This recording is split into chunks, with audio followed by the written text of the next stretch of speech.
meeting of Tuesday, June 18th. If we could all stand for a moment of silence.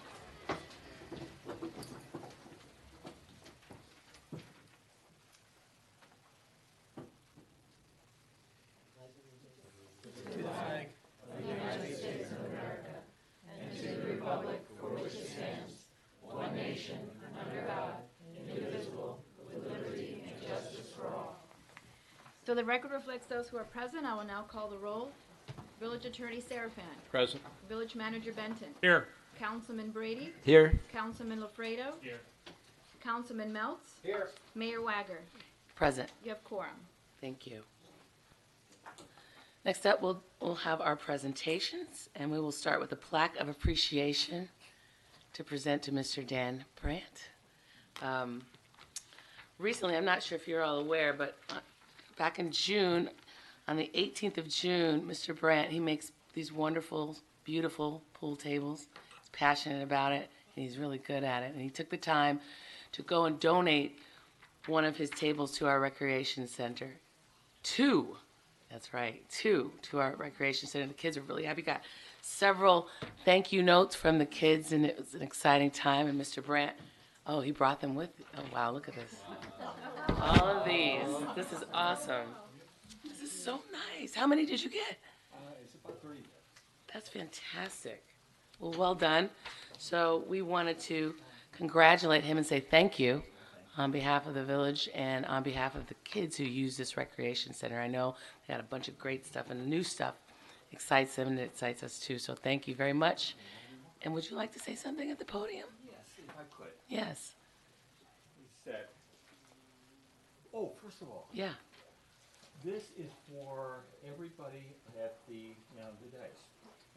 It's a professional pool cue, but you can only use it in playing pool at the recreation center against the kids. Okay.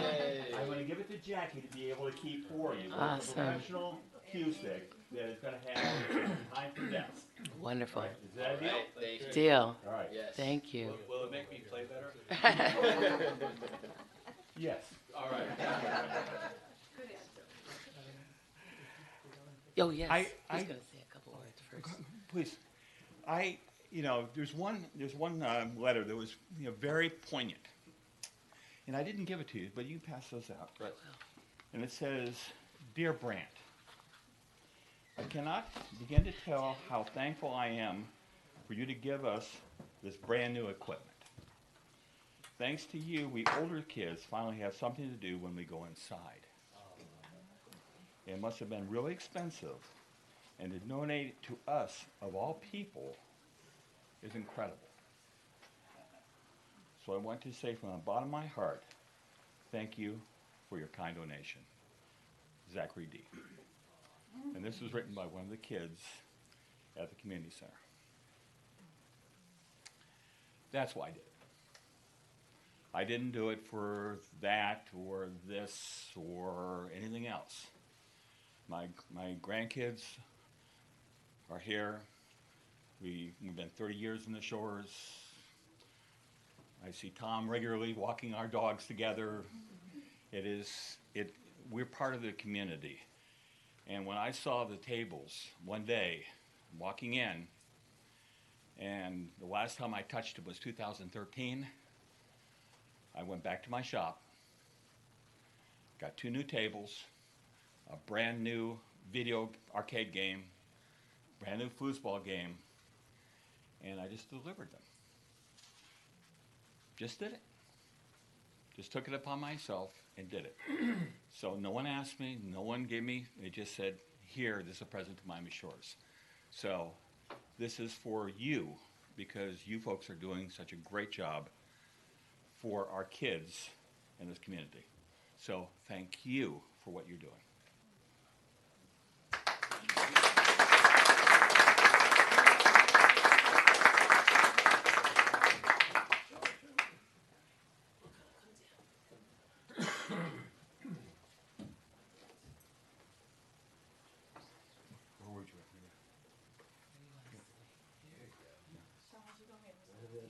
Thank you, sir. Thank you so much.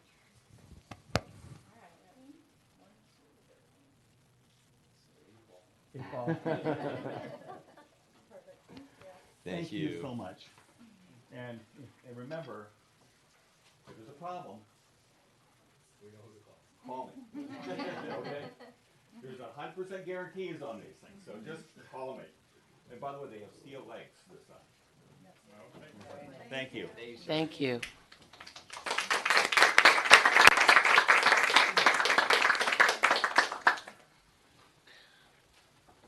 Next, we'll have our Library Board of Trustees Annual Report given by Chairperson Cheryl Gowing. Did I pronounce that correctly? Very good. Well, this is another wonderful service that we provide to the community and to particularly our children. And it's my pleasure and privilege to again present the annual report for the Brockway Memorial Library on behalf of the library director, Michelle Brown, my fellow board members, and the rest of the library staff. One of the things I thought, the report begins with saying that print is making a comeback, but I think it's perhaps more accurate to say that print never left, and I think the facts and figures that are in the library's activities and in the report bear this out. Our print circulation remains robust with over 40,000 loans and a collection of like 58,000. That's pretty good. We had 1,000 holds, which are our waiting list for materials that people are asking for. And even in the age of streaming services, we still have a DVD circulation of over 8,000. And we're not neglecting the electronic content as well. We have a very large ebook collection now in conjunction with our regional consortium that we belong to, CEFLIN. We have e-audio. We have a whole spectrum of databases. And this year we added Ancestry.com, which has been very, very popular for people to come in and use and explore their family history. On average, people aren't coming in just for the collections. We have on average 142 visitors a day, which is pretty incredible. And they're coming for, in addition to our resources, we have the programs. We had over 300 programs this year. When you think of the size of the staff and the work that is entailed, with over 6,000 people, close to 7,000 people attending those programs. And they're open to the community, but we have a large contingent of residents and families who attend those programs. We're also getting new audiences. Last year, you may remember, we were awarded a grant in collaboration with FIU to digitize the archives. And those archives this year have been added to the Digital Public Library of America, so they're available worldwide. So that's really exciting to have our history, part of that history now. Also on the national front, our youth services librarian, Brenda Holsing, was one of only 70 librarians in the entire country to get an award from the Ezra Jack Keats Foundation to create this wonderful series of programs. She's very creative, of doing art and working with the books of Ezra Jack Keats, this wonderful children's author. And you can see one little snippet, little photo that they did a gallery of one of the pieces that the kids did in the bottom of the program. Another major project for the library this year was we did an inventory and cleanup of the library's patron records. So they did an exhaustive search, even looking at residential tax records and things to really purge and contact people. So we really have a very accurate listing of the library patrons who are active and still in the community. And that's over 6,800 people that sells, which in a community of 10,000 people is just really remarkable. And in spite of that, we're continuing to grow that base because we add over 20 patrons a month, which is pretty extraordinary. And finally, I just wanted to note that we were so happy this year to have our groundbreaking in March. Some of you were able to attend for the new children's wing. So we're finally very, very excited that this year we expect to actually begin the active construction in the fall, and hopefully by this time next summer or early in the summer we'll be open for business, providing new program space for both children's and adults. And you can see as we're growing our services, there is a need for this programming. So we just want to conclude by expressing our gratitude to the council for your support throughout all these years. And particularly as we engage in these kind of new projects, and for the support that we've received from all the residents and the community businesses as well. So I know I speak for everyone on the library board, how proud we are of the library staff and what they're able to accomplish. And, we're happy to be here and serve the community. And I'm happy to answer any questions if you have any. Councilman Meltz? Thank you, Madam Mayor. Cheryl, I want to thank you for your service and the board for the service, everything that you do for the library. I'm quite or very interested in the archives, and I'm wondering what the plan is, because I feel that we as the residents should have continual or everyday access to seeing our history. I just don't think we value what the people before us have done here, and to make this the great community that we all enjoy. So I know you have like open days sporadically through the year or programs where people can come and see some of the historic things, or it's always available? People can come every day to work through the archives. Now, you want to be careful as you work with them, and you work with the library staff, but I don't think they need an appointment. You can just come in and ask to use the materials, and they'll help guide you and understand what's there. And that's one of the benefits also of the digital collection. So, some people, you might try that, look through that first to get a sense of what's there, and then come in and actually see the real document. And I also want to encourage people that, we're very fortunate. We have a number of families here who've been here for generations and who may have documents or just photos and even just family things. It's very telling if they want to think about contributing those to the archives. So we're always interested in having more documentation, whether it's newspaper clippings of events or things like that, because it all contributes to the social history of what the experience of being here, a moment of time. So we do encourage people to think about that as they're cleaning house and going through their belongings. Any other comments? Councilman Yes, Lafredo? Madam Mayor, I just want to commend the library board and the library staff on the wonderful job they do. I was looking here at the fines, and I know I've been a major contributor. But the other thing I wanted to mention for the general public is you have an unexposed treasure there in your reference room. If I ever get the chance to quit work and retire, I'll probably live there, but that reference room is wonderful with all the sources of materials you have in there, and it's just an undiscovered treasure for the village. Anyway, thank you. Well, as you know, or you may or may not know, but I'm a huge fan of libraries in general, and it's really wonderful that we have our own. I love your programming. My children attend some of your programming, and hopefully they'll attend more as they learn how to read, but they enjoy books. And thank you so much. It's exciting what you guys are doing. I can't wait for the new wing, but what you already have there is just, it's really amazing. So we do all appreciate what you're doing. And keep up the good work. Great, thank you. And we do want to underscore the message that we always, try to present it at anything, is that if there's something that you want and we don't have, just speak up. That's what the budget is there for, is to get the materials that you need. And sometimes there's some things that, maybe a lot of people wouldn't want. And what we do there is we just borrow it from another library. That's standard practice. It's called interlibrary loan. We borrow from libraries across the country. Generally you try to get it in a closer library, but literally anything you want, if we don't have, we will get, if another library will loan it. So just always keep that in mind. Thank you. That's awesome. Thank you. Thank you.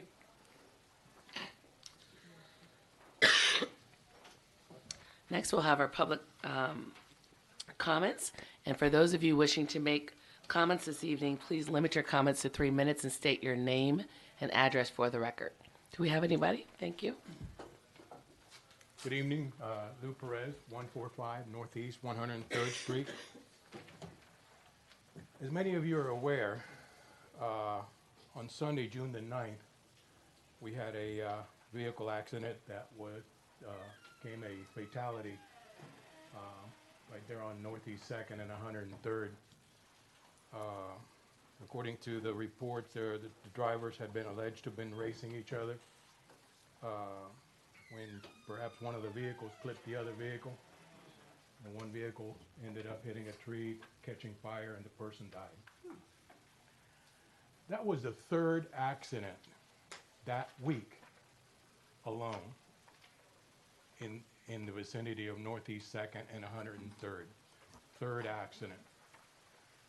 Obviously, the fatality accident is unavoidable. This was at 4 o'clock in the morning that apparently it occurred.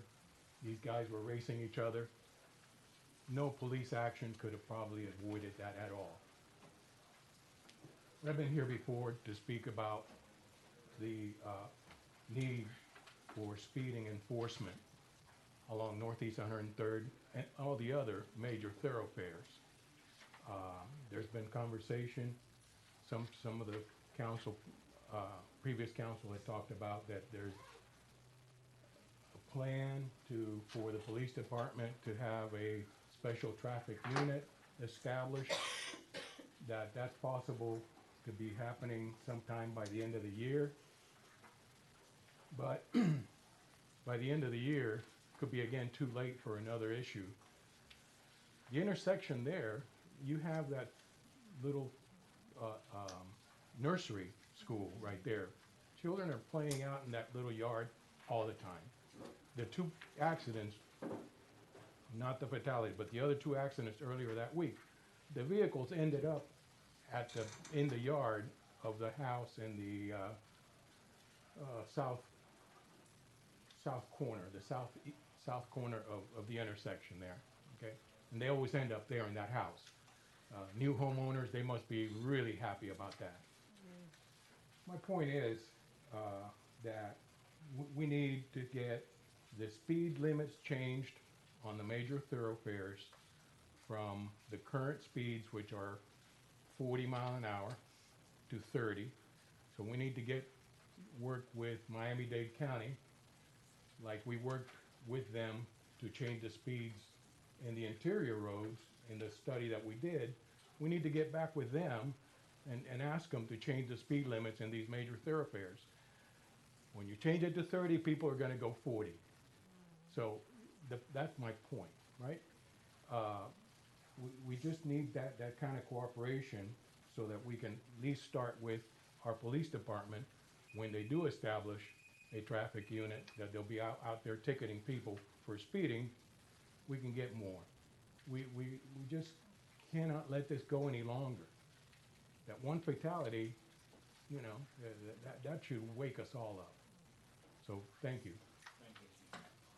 Thank you. Doug Barnes, 10108 Northeast First Avenue. I just want to speak up. I was one of the throngs, hordes I would even say, of villagers who attended Councilman Mills' workshop on restricting single-use plastic. And I think there was a unanimous opinion, pretty much there, a consensus certainly, that we need to do something, and perhaps a good option would be to tax single-use bags of any type, plastic or paper, and I very much am in favor of that, and hope that you can see your way to voting that way.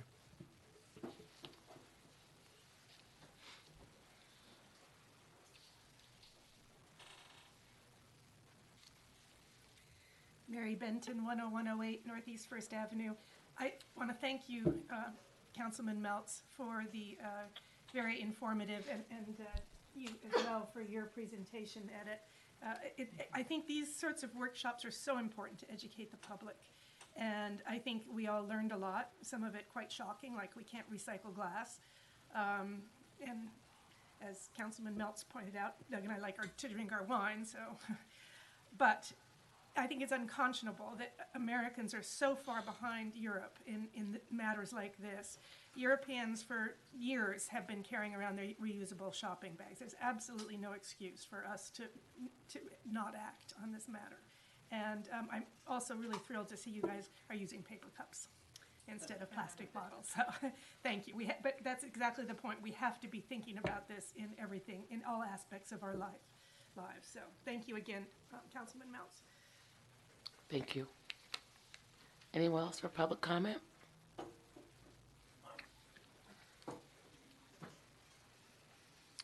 Richard Pluhar, I'm at 5 Northeast 105th Street. I just want to echo the first gentleman's sentiment about the speeding. We are right there at where it goes from 4 lanes down to 2 lanes on North Miami Avenue, and the speed limit does go down from 40 to 30. I can tell you nobody cares about that. They fly through there all the time. If anything, they race each other just to merge in front of one another. and we've had people drive through our yard, they've driven into our driveway, they've damaged the lights that are in our driveway. We've actually put a camera now in our front window just to hopefully catch if somebody does, for some reason, damage our property in the future. We're now doing like a webcam or something, so that way we can at least capture that. But it is a concern for us as well. And I don't know what they can do to help enforce that or help alleviate that that particular merge situation. I've spoken to the police department. They suggested maybe doing something like we have here at the Starbucks, where they put in those pylons to keep people from cutting over at the last minute. If that's a solution, I don't know if the city, who we would have to work with on that, but we continue to see a significant number of speeders and just unsafe driving in that particular corridor as well. So, all right. Thank you. Anyone else for public comment? Yeah, Mike Zuman, Northeast 91st Terrace. Since we're on the subject of traffic and roads, has the village ever considered traffic circles? This is more of just a question. Mr. Manager? Well, we don't answer questions under public comment. If you Oh. see me after the meeting, I'll be Okay. happy to discuss it with you. Thank you. Do we have anything else? Anyone else for public comment? Okay, with that, public comment is now closed. Item 6A, approval of the June 4th, 2019 Village Council meeting minutes. I'd like to move that we approve the meeting minutes. All in favor? Aye. All opposed? Thank you.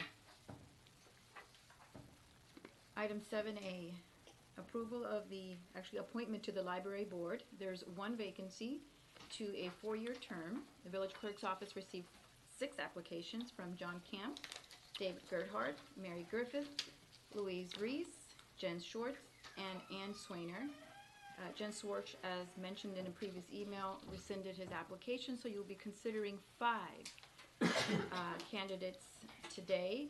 As customary, individual applicants will have an opportunity to briefly introduce themselves, and you will proceed to cast your votes. Your ballots are located in the upper right-hand corner.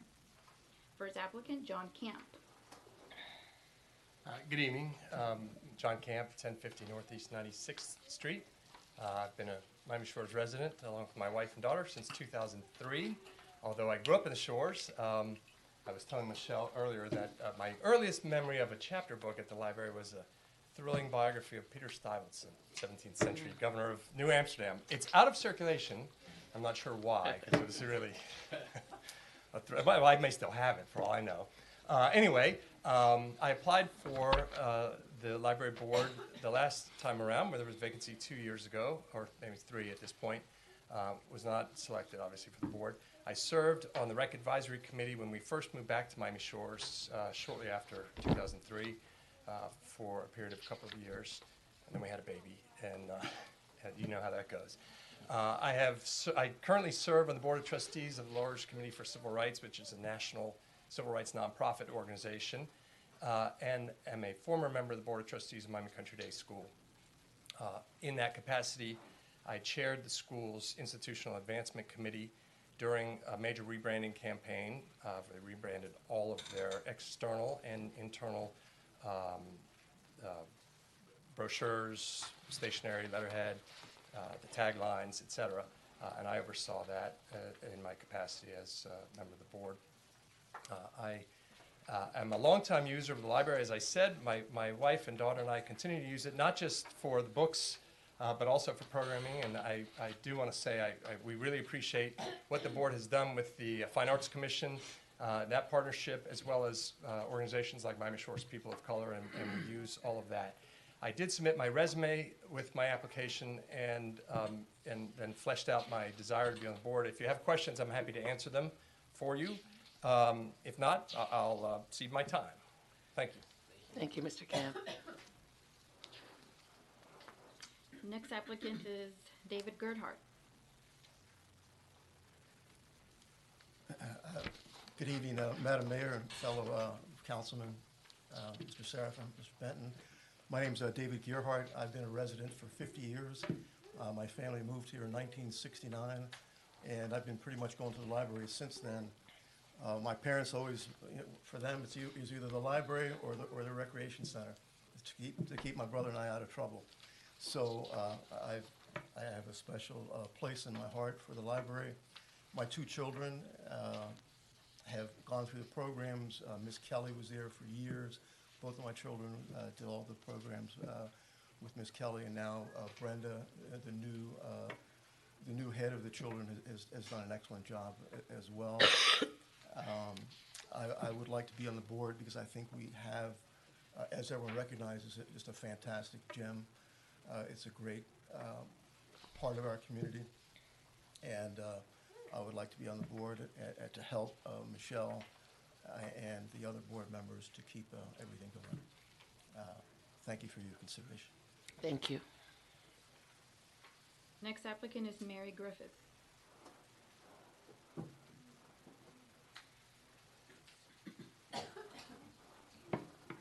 Good evening, Madam Mayor, Council, Mr. Serafin, Mr. Benton. My name is Mary Griffith. I live at 795 Northeast 97th Street with my husband, Bill, and my son, Jack, who's with me this evening. I'm here tonight to ask for your vote on the library board. The first book I can remember reading as a child was Corduroy, a story about a bear who gets left in a department store and ends up having an adventure when the store closes. That story sparked my love of reading, and since then I've read hundreds of books, and it's taken me places around the world that I may have never gotten to see. Reading opened my eyes, and I hope it can do the same for my son. Miami Shores is lucky to have the Brockway Memorial Library, and I would love the opportunity to lend my skills to something I'm passionate about. I've submitted my resume to you, so you know my background is in journalism, but I also have an extensive fundraising experience that could be beneficial. I've sat on the board of the Junior League of Miami and have chaired fundraisers at St. Rose of Lima, including the Gala and Golf Tournament and the Cushman School. I've also worked with Cushman on print materials and videos for their capital campaign. I hope my experience can be of assistance on the village board. Thank you so much for your time. Thank you. And Ms. Louise Reese and Ann Swainer were unable to attend tonight's meeting.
So the results indicate that there is a tie between Mr. Don Camp and David Gerhardt. So we would have to go into a second round of votes.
There's a tie between Mr. Don Kemp and David Gerhardt.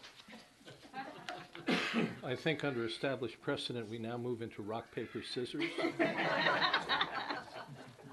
David and I have known each other all our lives. We can go in the alley and just duke it out. We probably did that when we were 10. May I suggest we wait till the 5th person next month?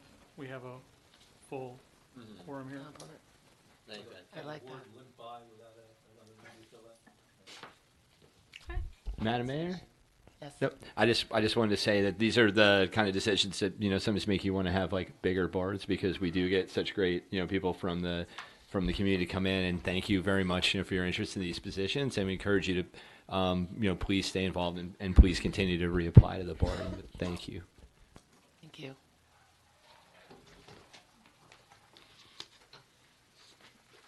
Next item is 7B, Code Enforcement Board appointments.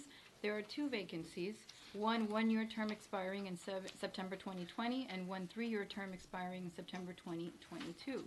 The village clerk's office received 3 applications from Kevin Acello, Stephanie Pavolini, and Barry Pearl. First applicant, Kevin Acello. Is it better just here better, or do I go over there? Into the record. Sorry about everybody. The walk.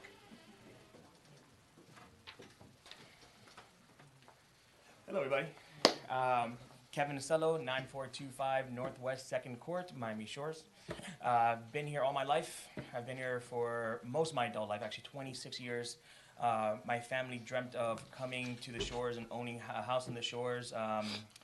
And they achieved that. They worked really hard, and they gave us a great upbringing. I have done everything from become a CIT, become a camp counselor, do all of my studies at the library. I've done everything in the Shores possible.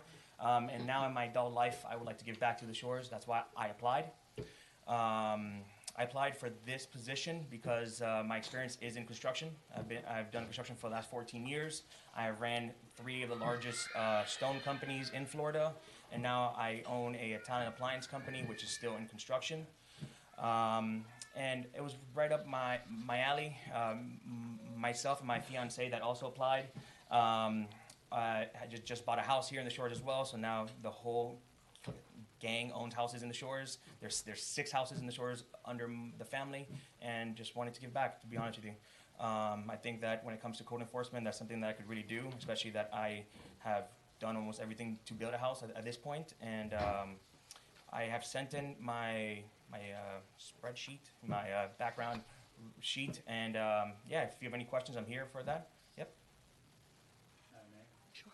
Yeah, I just want to bring up one point. Of course. I noticed that you and your fiance and the other candidate are all very well qualified, but I noticed that 2 of you live under the same roof. Yep. And the issue that it raises in me, and I just want to get your commitment on this is a quasi-judicial board, and it's governed by the Sunshine Law. And are you familiar with the Sunshine Law? I'm not. It requires that anything that comes before the board not be discussed outside of the public hearing. Okay. So would you commit to that? Yeah, we have a firm belief that was passed on from my whole family. Everything in the outside world stays in the outside world. I don't bring in anything from my own business or anything else that I would do. So yeah, absolutely. That's very easy to do. The separation of house and state. Let's say that. So yeah, that's it. That was just, I'm a Shorean and just want to give back. Thank you. Guys. Sorry, man. Stephanie Pavolini. I'll wait for it.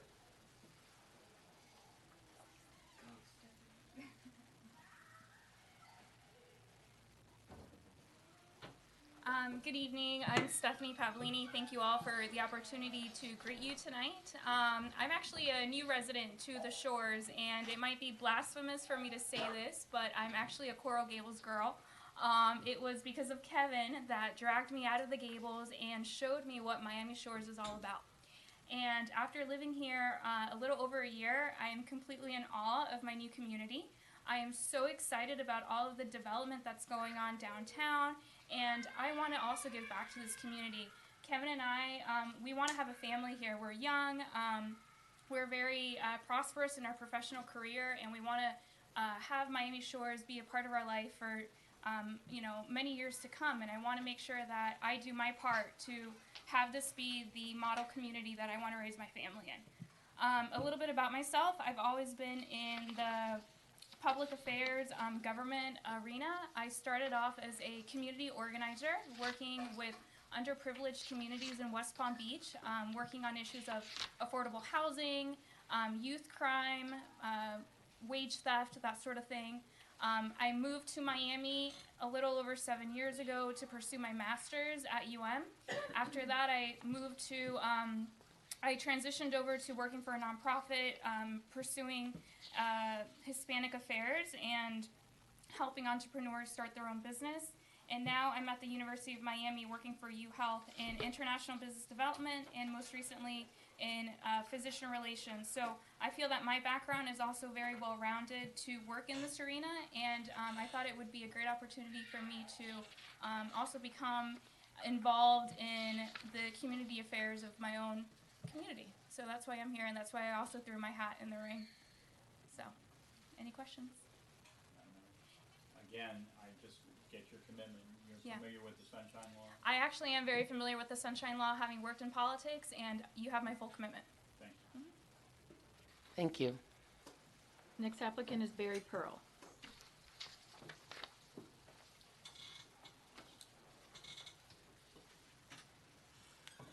Good evening, council people, neighbors. My name is Barry Pearl. I live at 9405 North Miami Avenue with my wife Arminda.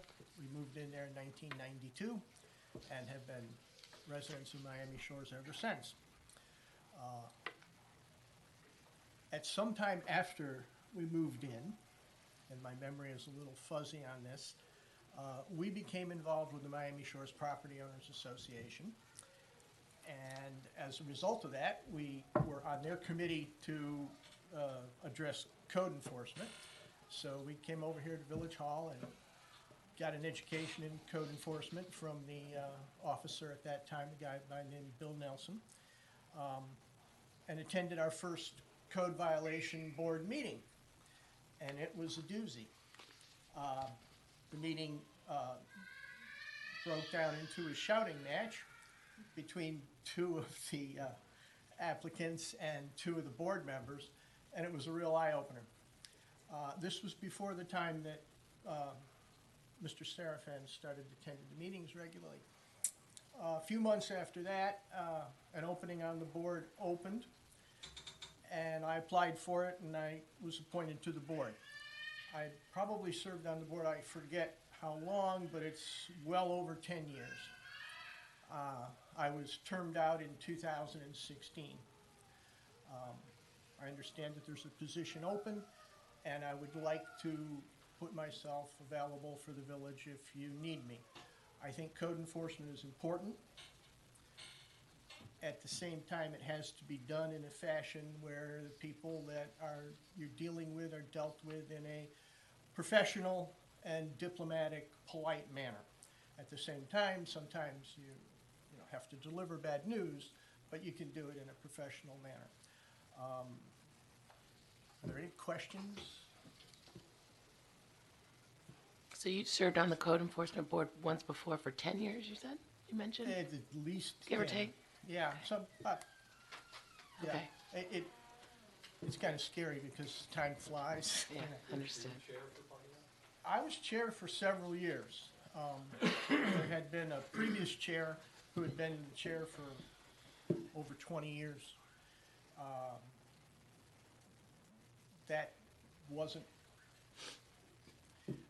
well perceived. So the chair stepped down. I ran for chair, and I served for about 3 or 4 years before I stepped down, for the same reason that I didn't think it was appropriate for any single person to be chair for 20 years. So after 3 or 4 years, I stepped down and served as just a board member. Madam Mayor, I can see you're a little concerned. We had a longtime chair of the board that was relatively controversial, who shared the first name with this applicant, but is not this applicant. Very good. Thank you. Sure. Thank you. And as you can see, I'm not a very controversial person. Thank you. Enough? Thank you.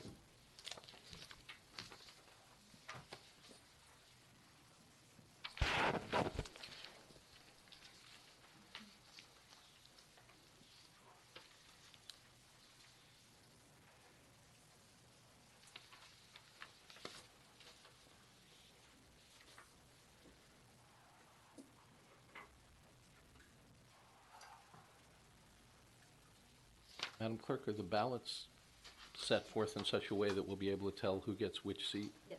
Okay, thanks.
So we have a tie. For the 3-year term, we have a tie between Stephanie Pavolini and Barry Pearl. And for the 1-year term, Mr. Barry Pearl received 2 votes. However, it's still not 3 majority. So we would go into another round. Do you think it would help if we had separate elections for each seat? In other words, vote for the first seat, and then after we see how that works out, vote for the second seat, or does that not make sense? Makes sense. I'm not sure it'll make a difference, but it does make Okay. sense. Does make sense. Shall we try it that way? So just vote for the, what should we vote for first? Why don't we vote for the 3-year term? Yeah.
Once more, we have a tie for the 3-year term between Stephanie Pavolini and Barry Pearl.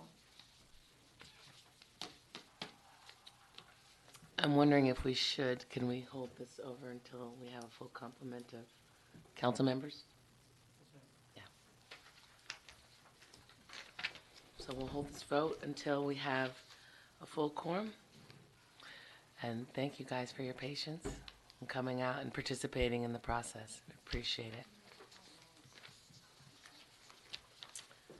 Next item is 8A, presentation and acceptance of the 2018 Comprehensive Annual Financial Report presented by Enrique Llerena CPA on behalf of Caballero Firman Llerena and Garcia LLP.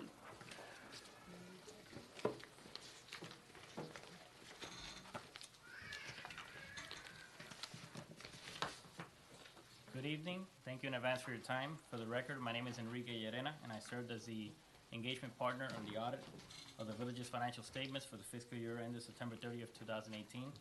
I'm here tonight to give you a brief presentation of our reports that are included in the comprehensive annual financial report as of that date. If you turn to page 1 of the financial statements, here you'll see the independent auditor's report. And this report is broken down into sections. The first section is titled Report on Financial Statements, and this basically discusses what we audited.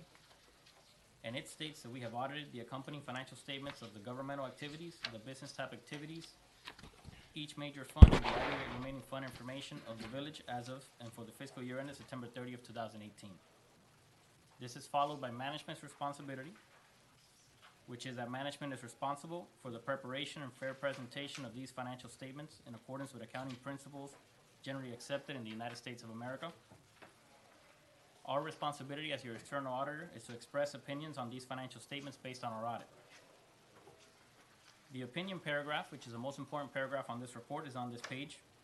And here you see an example of an unmodified opinion, the only kind of opinion you want to be associated with. And it states that in our opinion, the financial statements referred to above present fairly, in all material respects, the respective financial position of the governmental activities, the business type activities, each major fund, and the aggregate remaining fund information of the village as of September 30th, 2018.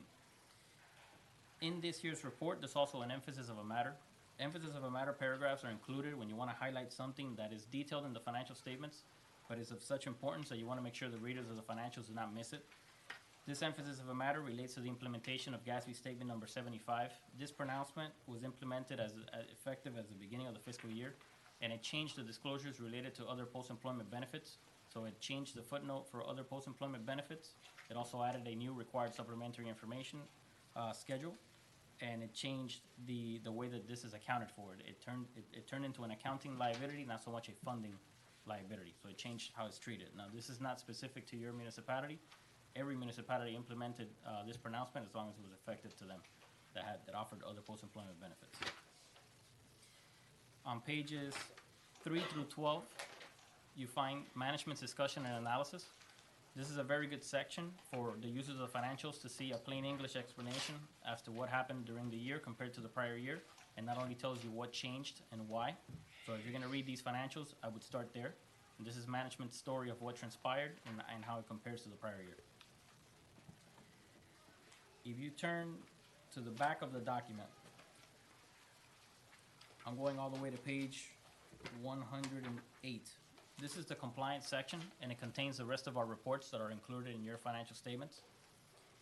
This first report here on page 108 is commonly referred to as the Yellow Book Report. It's the independent auditor's report on internal control over financial reporting and on compliance and other matters based on an audit of financial statements performed in accordance with government auditing standards.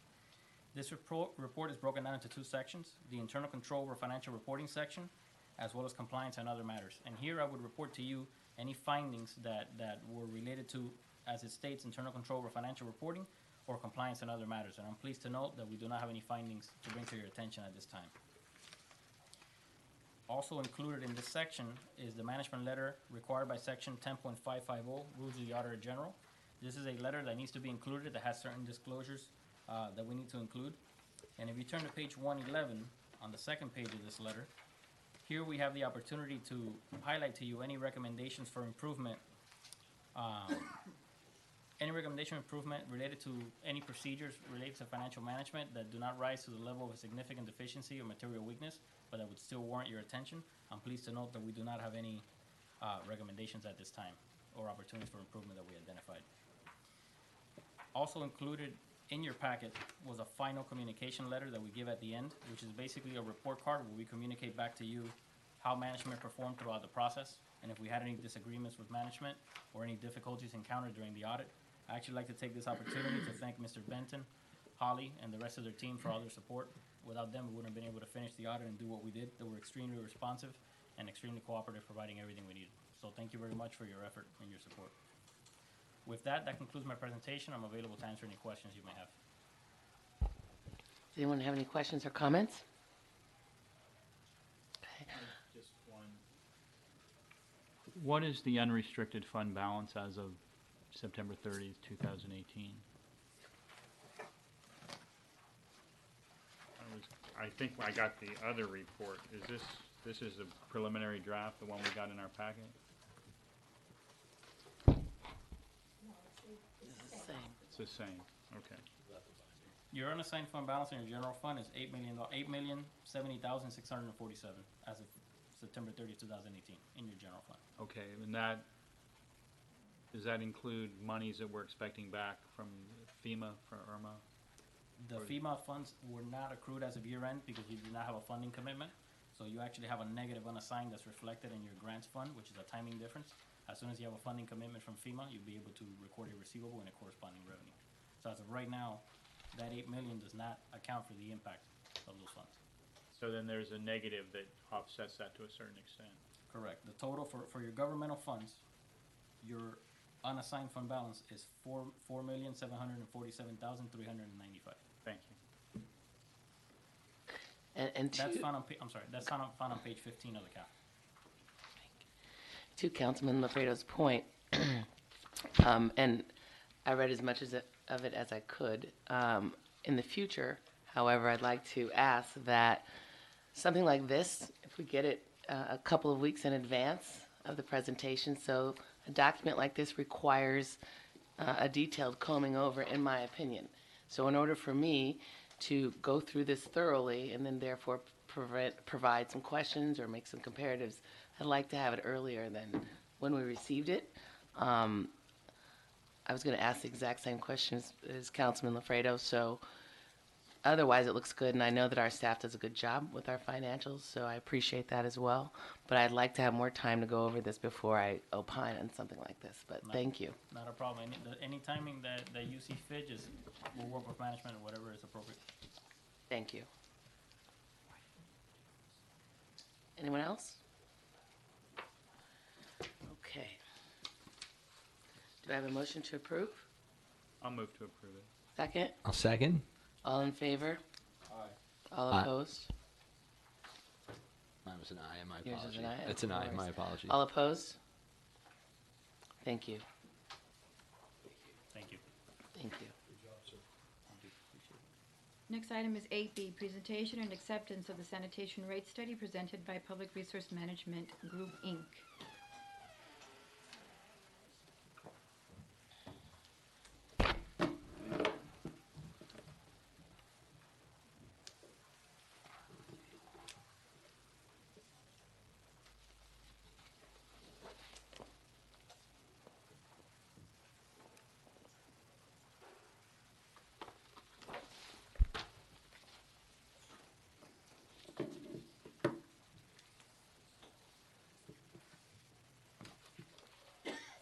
Well, while that's coming up, my name is Henry Thomas.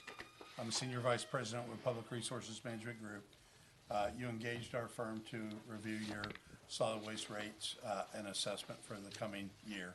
And with me this evening is Nick Smith.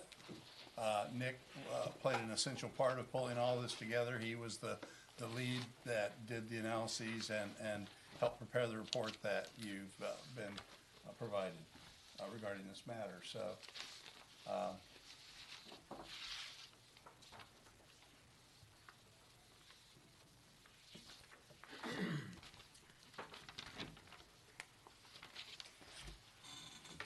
I'm glad I'm not the only one that struggles with this technology.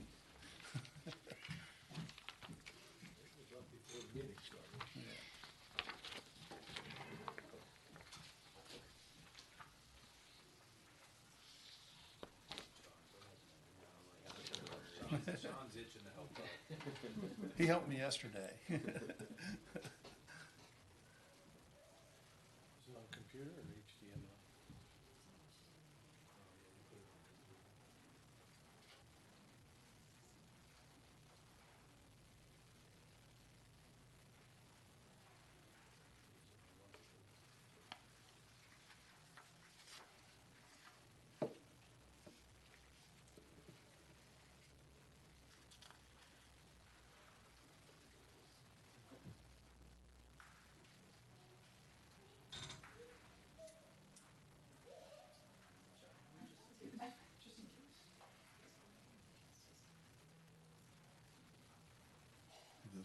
This one help you? Or no? How about if we take the battery out of it for a moment?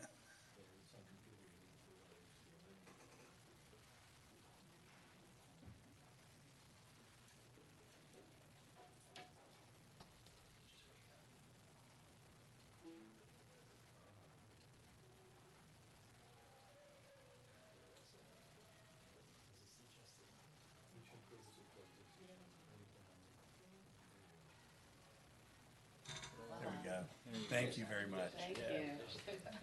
So I'm going to try to move through this and briefly discuss the findings and conclusions of our solid waste rate analysis. And then again, as I go through this, if you have questions, please stop me, and at the end I'll be happy to try to answer any of your questions. So tonight, talk a little bit about what the goals and purpose studies were, where you are today in terms of existing operating conditions, the revenue that underlies the repayment of the cost of the system, system revenue requirements, and then based upon that, the proposed rate adjustment. So we took a 10-year look at the solid waste rates. It's been quite a while since you've implemented rates. The last time you looked at had a rate increase was 2008. So we did a 10-year financial forecast. This was helpful in looking at the cycle of capital replacement, particularly because those things don't occur every year, but they occur throughout the forecast period.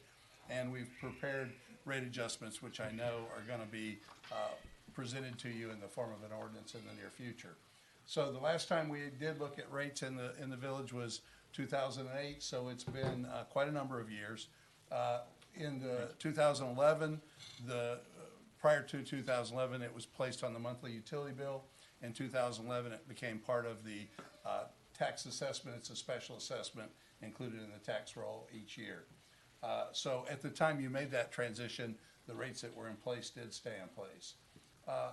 As far as where we're at today, and it really is one of the driving needs for this study to be prepared, was system revenues are approximately $2.6 million a year. Now, with respect to this service, the city's essentially built out, so we don't anticipate any significant growth in those revenues at existing rates. The current operating expenses in this fund are $2.5 million, including, in addition to that, there's another $350,000 that is an indirect cost allocation that is appropriate for the enterprise fund to pay for services from the general fund, including things such as human resources, billing, finance. In addition, you have capital needs on the system, in particular the maintenance, the replacement of your fleet. So based upon the 2019 budget, before any capital needs were met, you had a $250,000 deficiency in the system. Capital costs in 2019 were approximately $250,000 a year, or in that year. When we looked out over the 10-year forecast period, you're going to see that in a moment that it's a little lumpy. The vehicles get replaced at different points in time. On average, that equates to about $360,000 a year. So in the context of the 19 budget, we're almost $400,000 short when we take into our capital needs that we're looking at over the next 10 years. The system currently has about $2 million in cash reserves that would be noted on your financial statements.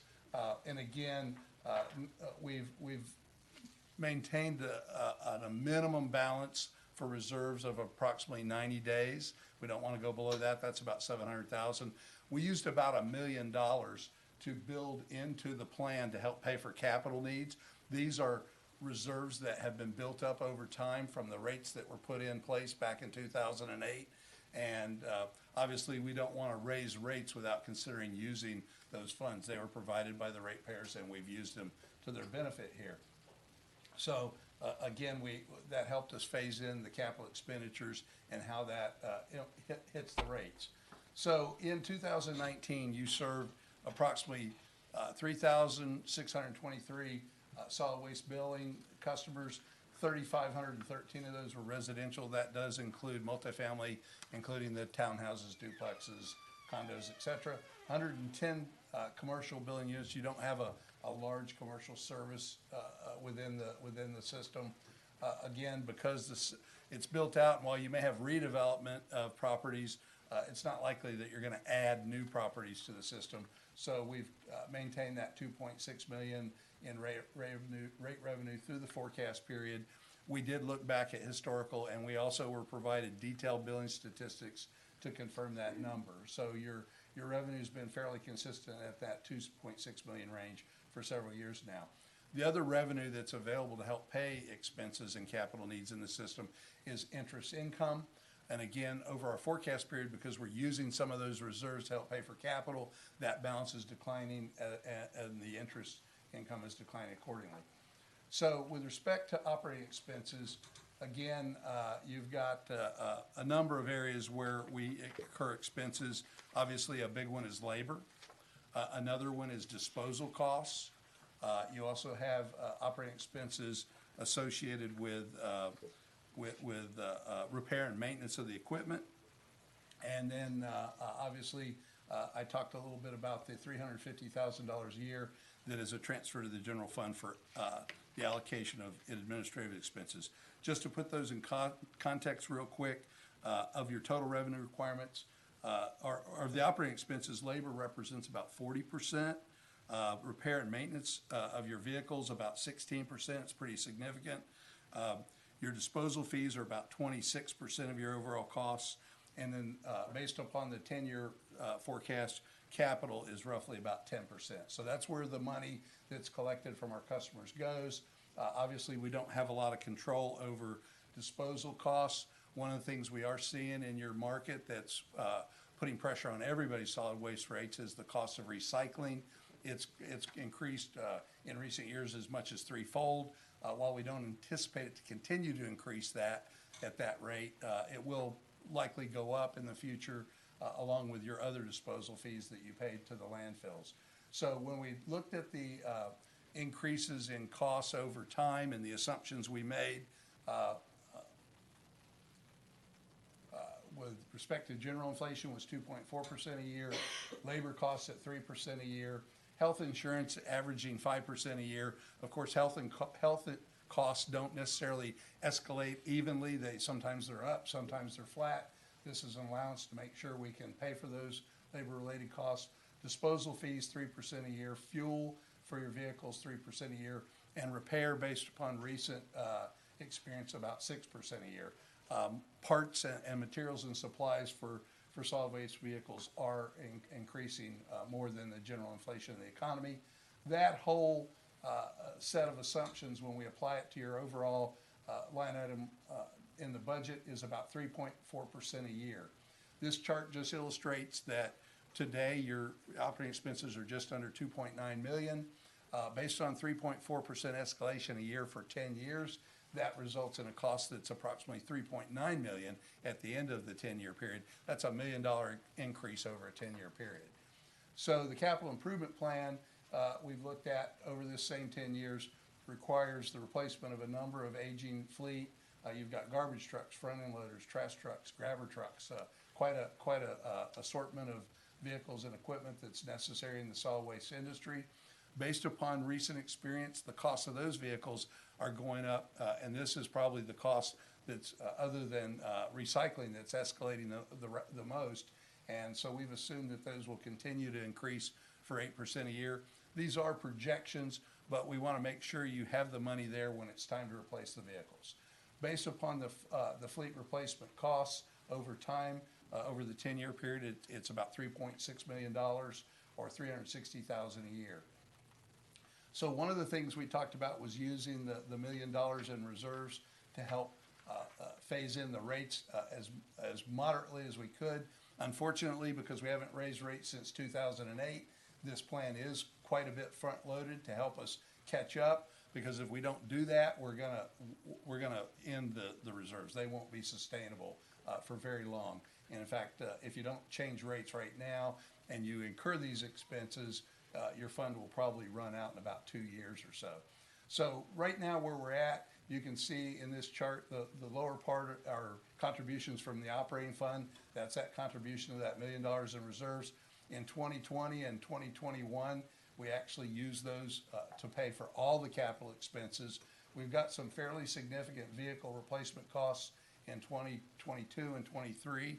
The staff worked really hard to make sure that we expended these as reasonably as possible and pushed them into the future as much as reasonable. And then starting in 2024, we've brought our rates down with pretty much the minimum, leaving us with the minimum amount of operating reserves. And so beyond 2024, it's mostly funded from rate revenues on an annual basis. So, again, you started out with 2 million in cash going into the year. The system did expend some of that. We've used $1 million for rate phasing, kept that 90-day target. Based on the rate proposals, we're achieving that in each and every year. So we try to create a path that's steady and level as possible, recognizing that capital expenditures kind of are lumpy, if you will, year over year.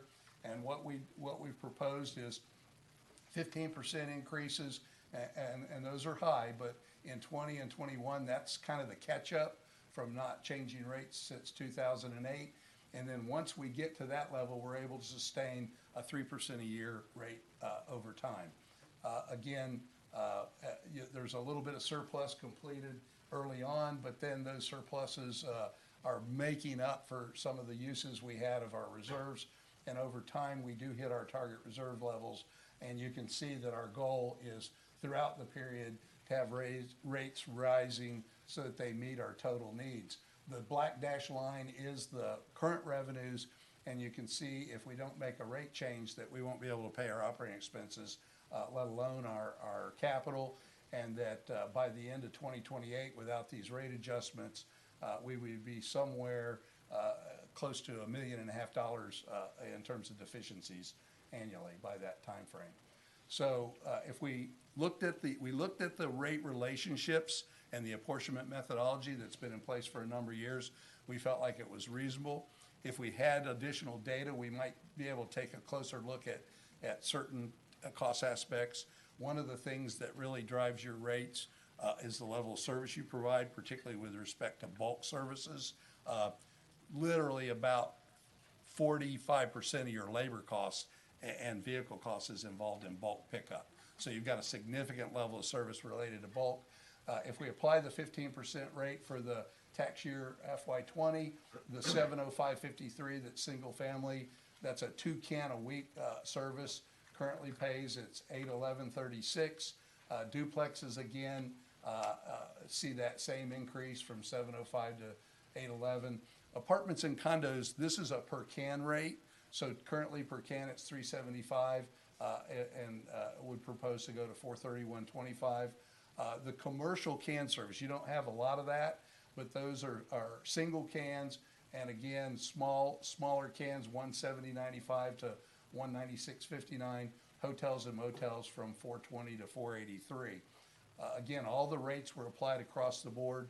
With respect to apartments, condos, and townhomes, they also have container service, or dumpsters as we call them. And again, you've got the option of once weekly, twice weekly, or daily service. We've got a few customers where we actually provide daily service. We've got a 1-yard container and a 2-yard container. Similarly, for commercial, you have those choices. Those are not based upon the city's choice, but the customer gets to select the level of service they would like. And you can see, again, all the rates were applied at a 15% increase in 2020.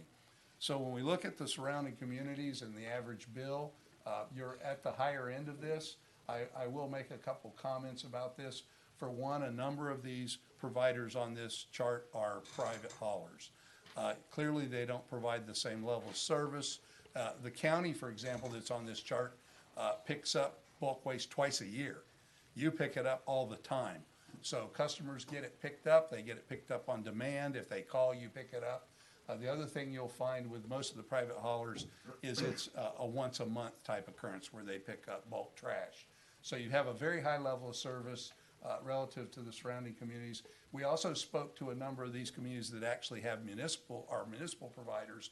And for example, it's really hard to use this rate comparison to judge what kind of job you're doing, because one community we spoke to, first we looked at their budget online, and the system is the revenues are $250,000 shy of revenue requirements in that year.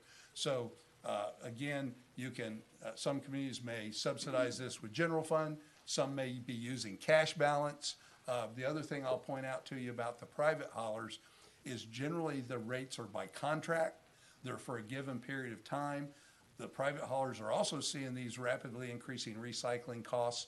A lot of those, we just had one client where this next year the private hauler rates are going up 27%. The following year about another 25%, so they're going up fairly significantly because the contracts are up. Within the contract years, typically these haulers will limit it to just inflation, but then when the contracts are up and they rebid it, you see these big jumps, and I suspect you're going to see a lot of that in the near future with some of the communities with the lower rates. So based upon the work we did, working with your staff, and they were very supportive of us and provided all the information we needed in a very open and transparent manner and to allow us to do this. And I actually also got the opportunity to ride the system with your solid waste people and see some of the issues they face. Again, your level of service is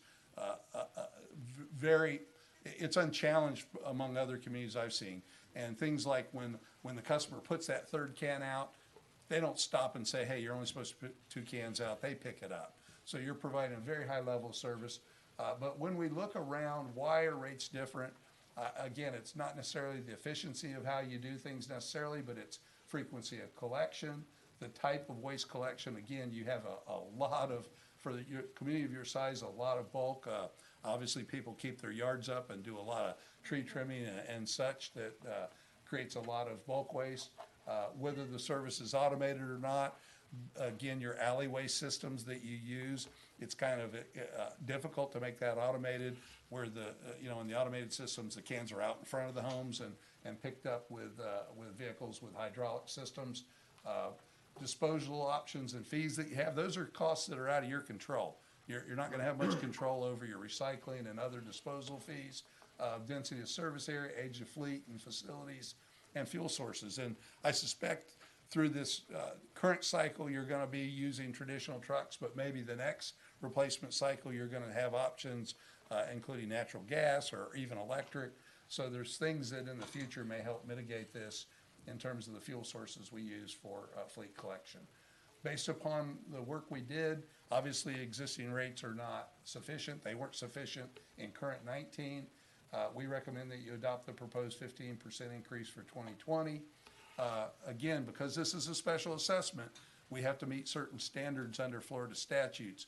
One is that we demonstrate that we provide a special benefit to that property that receives the service. It's a fee for service, but as an assessment, we have to justify the benefit. Well, the benefit is public health and safety, the value of their properties, because again, you do have a very high level of service in terms of keeping things clean and aesthetics.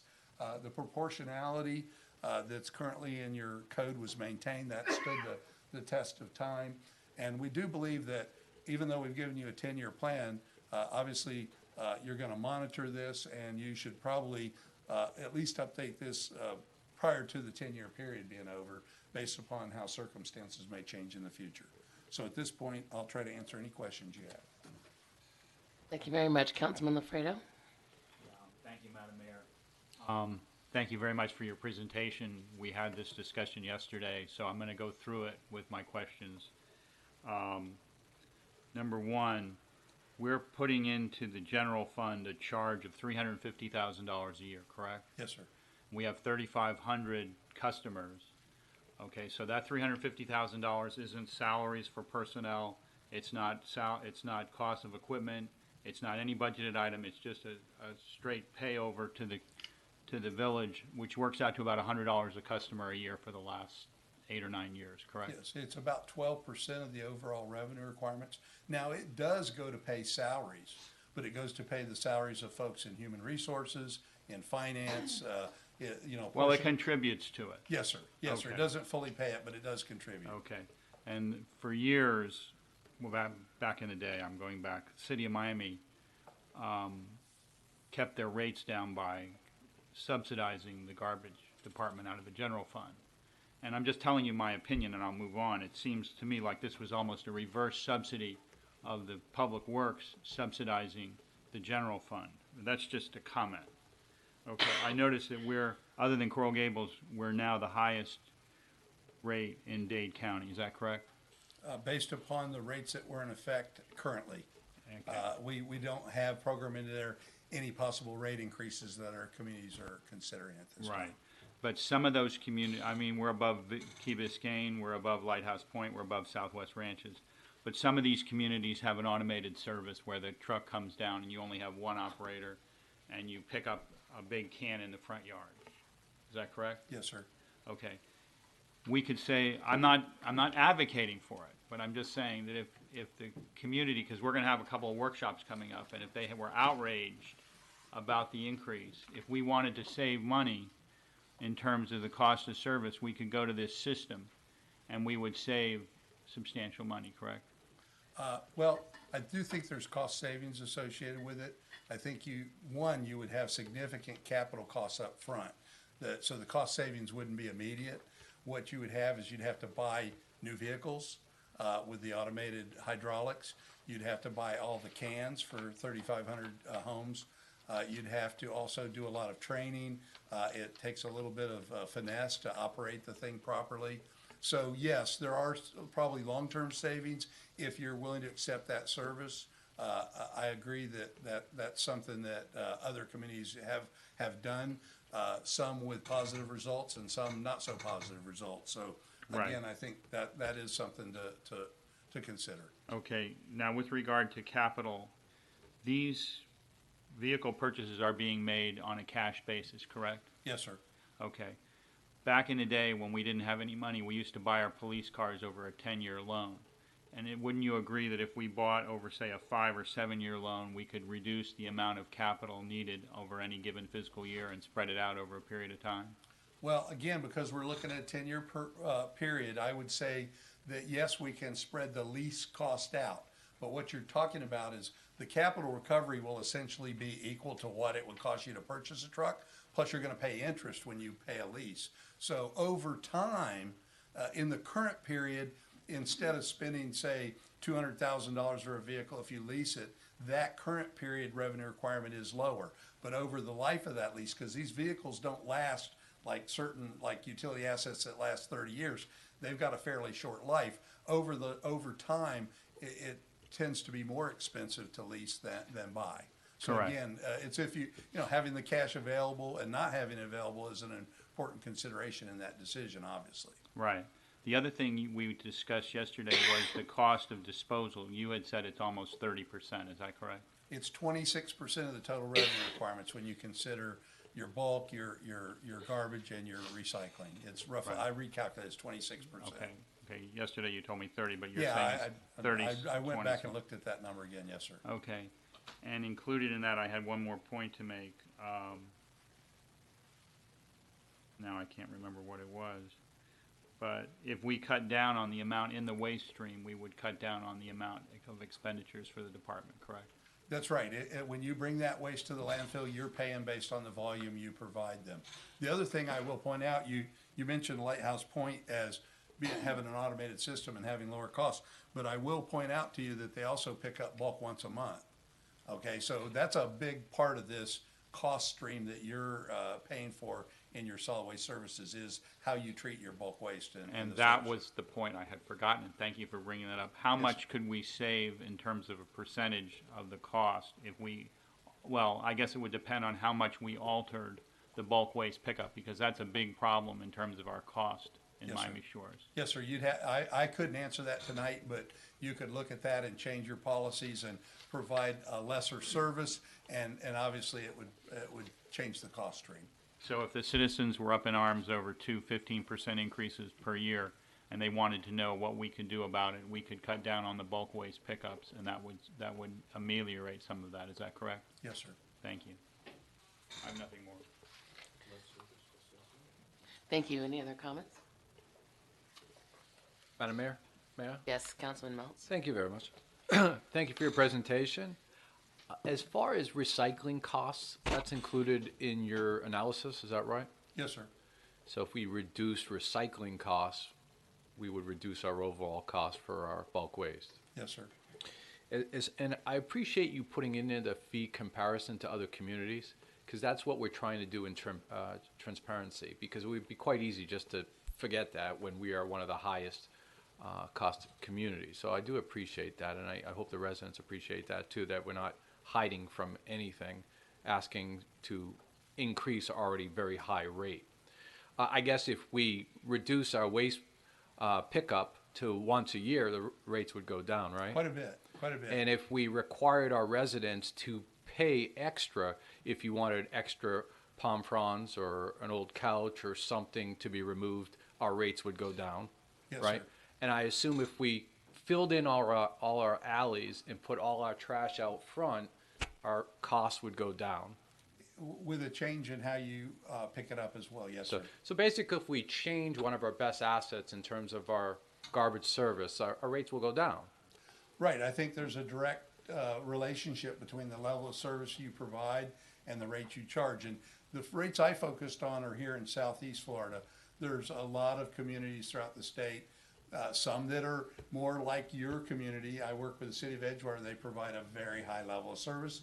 And relative to the surrounding community, they have higher rates. So there is a trade-off there, and that's something I think that when you set these rates and work with the community, you have to make sure that the level of service they want is reflected in how you operate. And I think you had mentioned yesterday that we have probably one of the best levels of service that you've seen. I can't think of any system I've worked with that is as judicious about the picking up of the keeping customers happy, that is, by picking up the bulk trash. And there were situations where we drove past dumpsters where the dumpster was full, and next to it on the ground was a big pile of trash. They stopped, they picked that up. I can tell you that a lot of these private haulers won't. Where my service, you get so many bags. If it's over that, they don't pick it up. They pick it up once a week, you pick it up twice a week.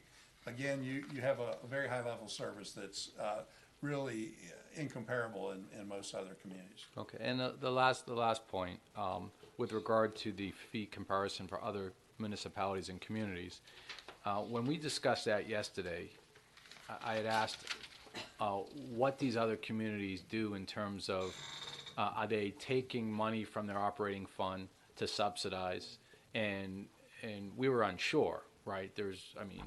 We did some research and we called around and we've confirmed that some of these communities that have the lower rates, they're not fully funding their costs through the solid waste fees. And I believe it was Holly had a discussion with Miami Springs, was it, Holly?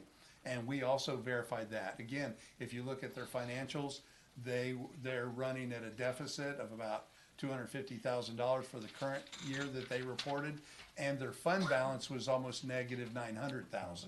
So they've obviously been subsidizing their solid waste rates to get the rate that they're at. Okay, and so it's not actually how it appears. There's other variables involved. Right, when it comes to that. and it's hard to get behind that, but I think the thing is, this is what they charge. So when your residents compare to what other communities charge, but what they're not seeing is the general fund subsidy of that. And one of the reasons we do solid waste rates is that it equates the level of service you provide to the fee. So it's not just necessarily the value of a property that drives the collection of the cost to pay for solid waste. It's the service you're providing. So as an enterprise fund and a solid waste utility, that's a pretty standard practice that it's a fee-based service. And lastly, on that fee structure, we were unaware if any of those other communities were also on the cusp of increasing their fees. That's right. And that's something that I can't really speak to. I will tell you that, again, private haulers, while they don't do budget years and adopt rates like you do in local government, they do have time contracts. I suspect if we went and looked in detail, a lot of these contracts might be up this year, they might be up next year.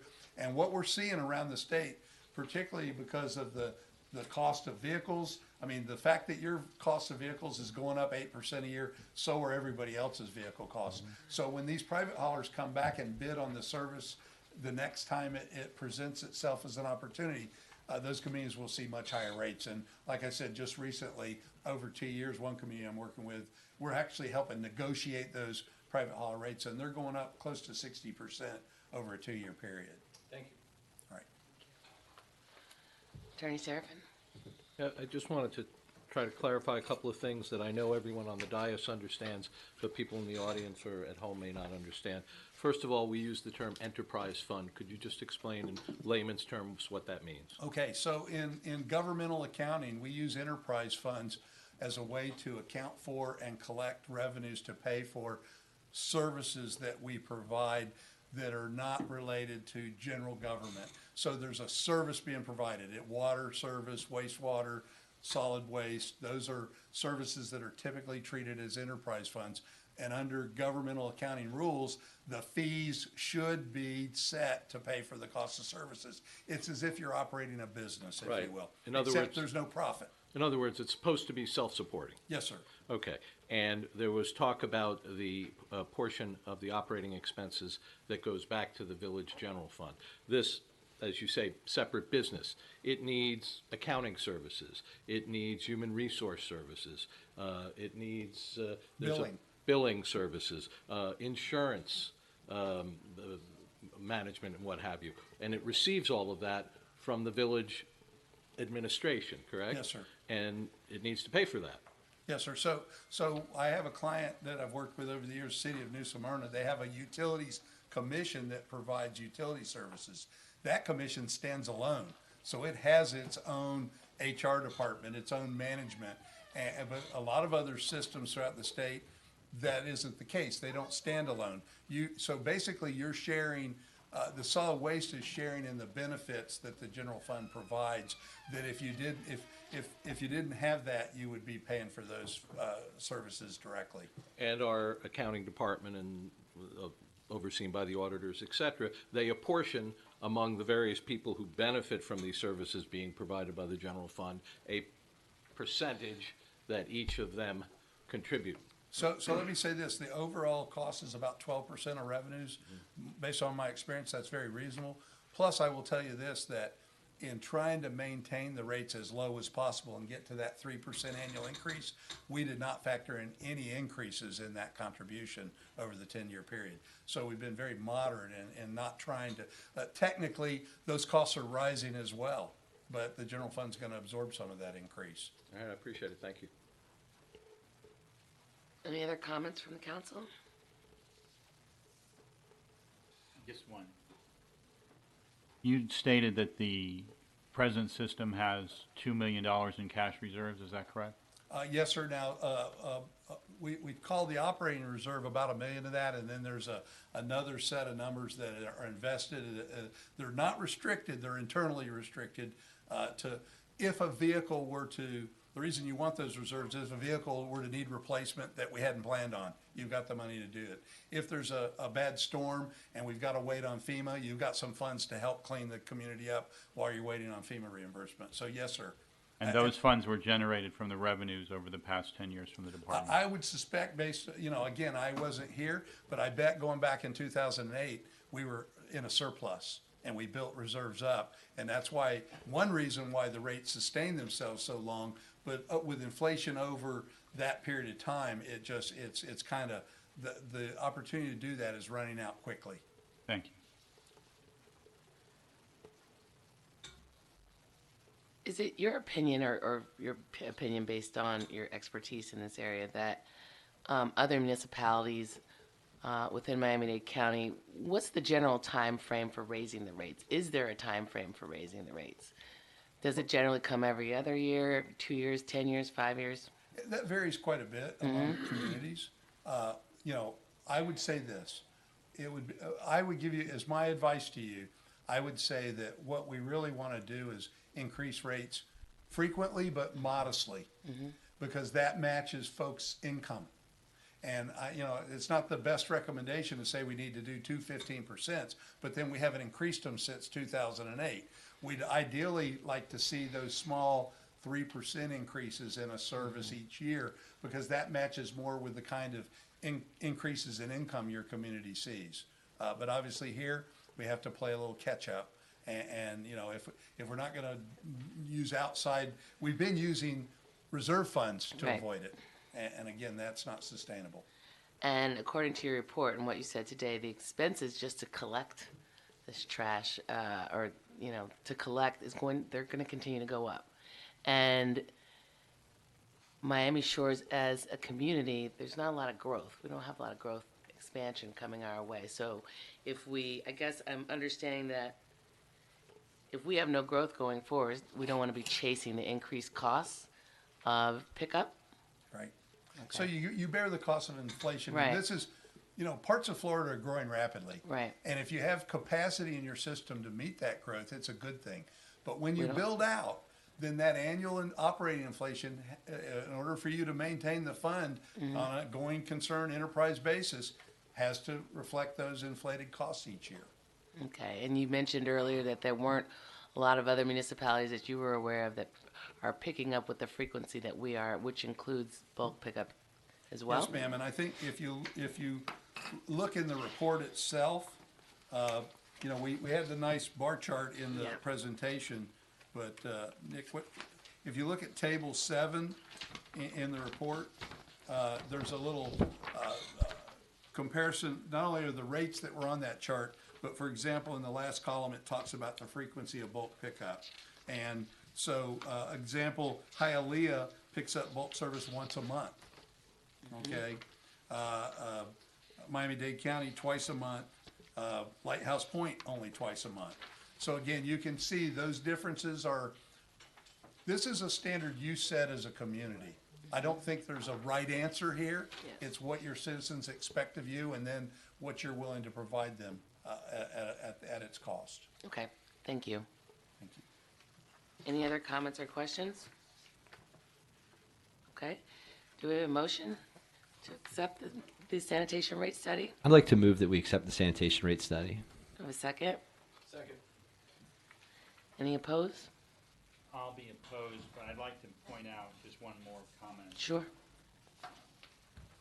I think that the citizens and staff and council of the community have to understand there's no such thing as a free lunch. And while I appreciate our experts' opinions and comments, I think that 15% increases are just too much given the whole facts and circumstances. But I think there's a middle ground to be worked out. So for the record, I'm not saying I might not change my mind after we go through the workshops, but at this point I can't support this. So I'll vote no. Thank you. Thank you. With that, it passes. Just to be Oh, clear. I'm sorry, look, I'm sorry. I haven't voted yet. We need to vote, but just to be clear, what you're voting on is to accept the report. You're not voting to increase any rates. Correct. Okay, just want to be Correct. clear. So do we have a vote to accept the report? Aye. Aye. No. Thank you.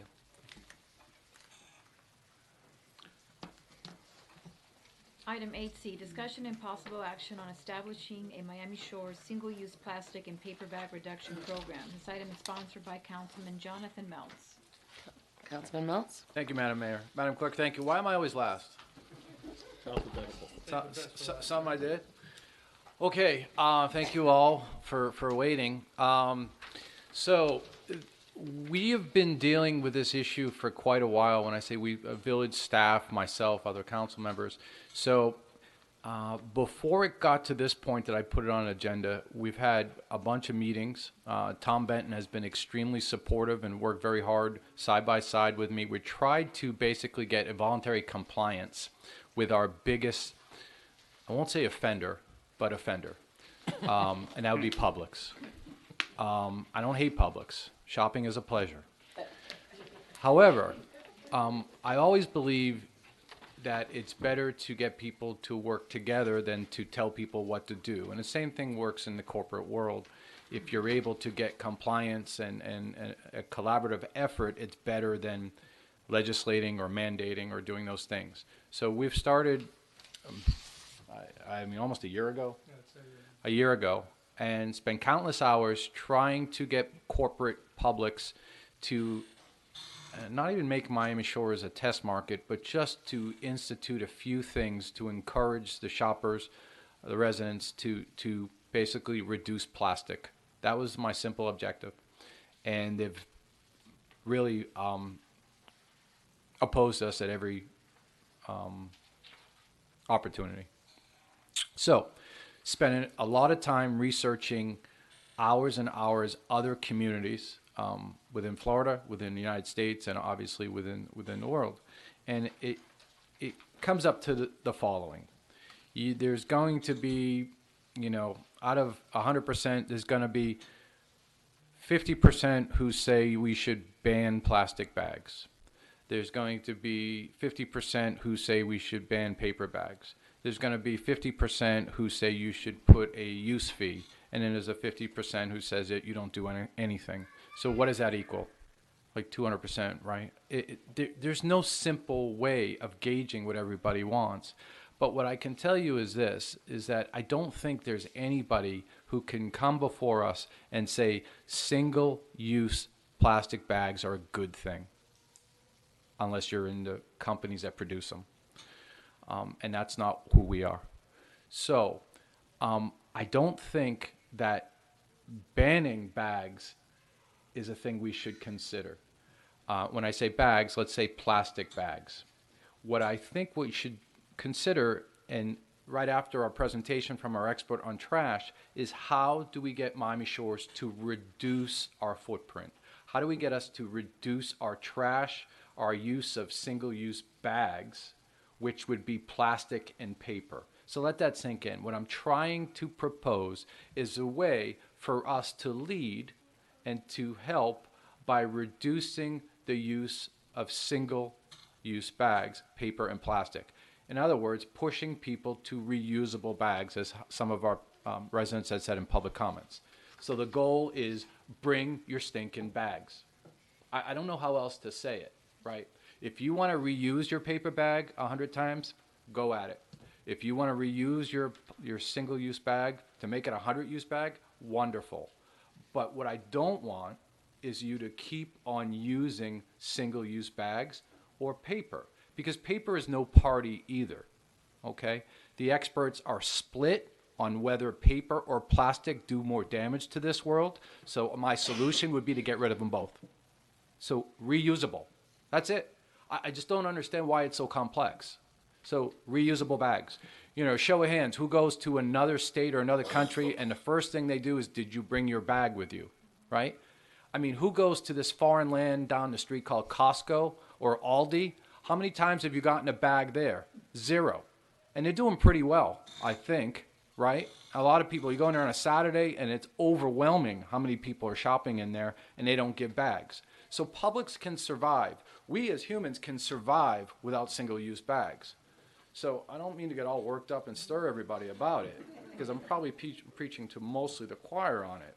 But what I'm trying to do is to motivate my fellow council people who I haven't had the chance to discuss this with. I've discussed it with many of you.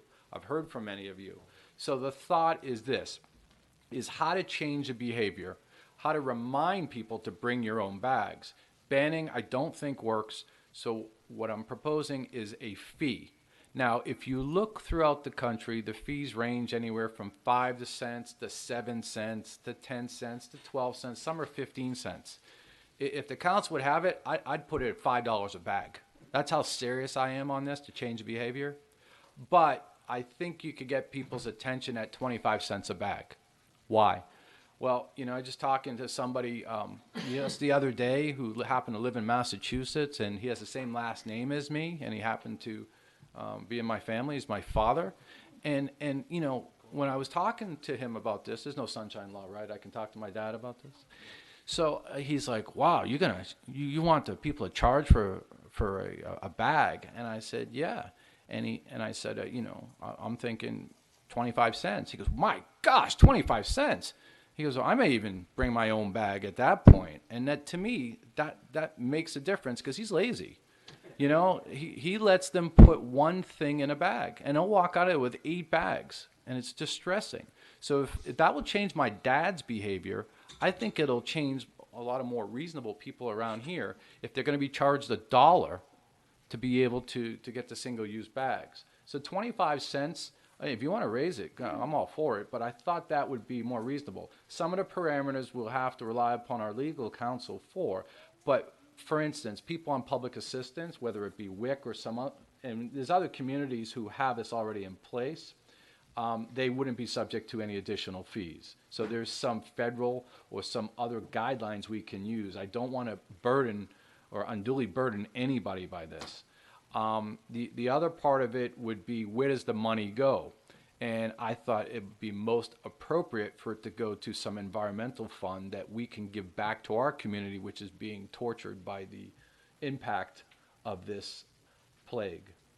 So that was the thought, that again would have to rely upon legal counsel to structure that. So this isn't easy work, but I think it's meaningful work, and it's impactful work, and it's necessary. The last thing I'll say is I'll draw upon my slight experience as a lawyer. And some people may say, well, we don't want to be involved in litigation or something on that. And again, I'll rely upon our very, very learned counsel who can guide us on that. But the state of the law is as follows, is that right now, in let's call it Miami-Dade County, the law that says that we can't do anything about bags has been declared unconstitutional. That means we have a green light to make legislation. We can pass laws to protect our environment and to do what our citizens want. That's in, say, Dade County. It's up in the appeals court. There may come a decision soon that says that the lower court's wrong and you can't do that.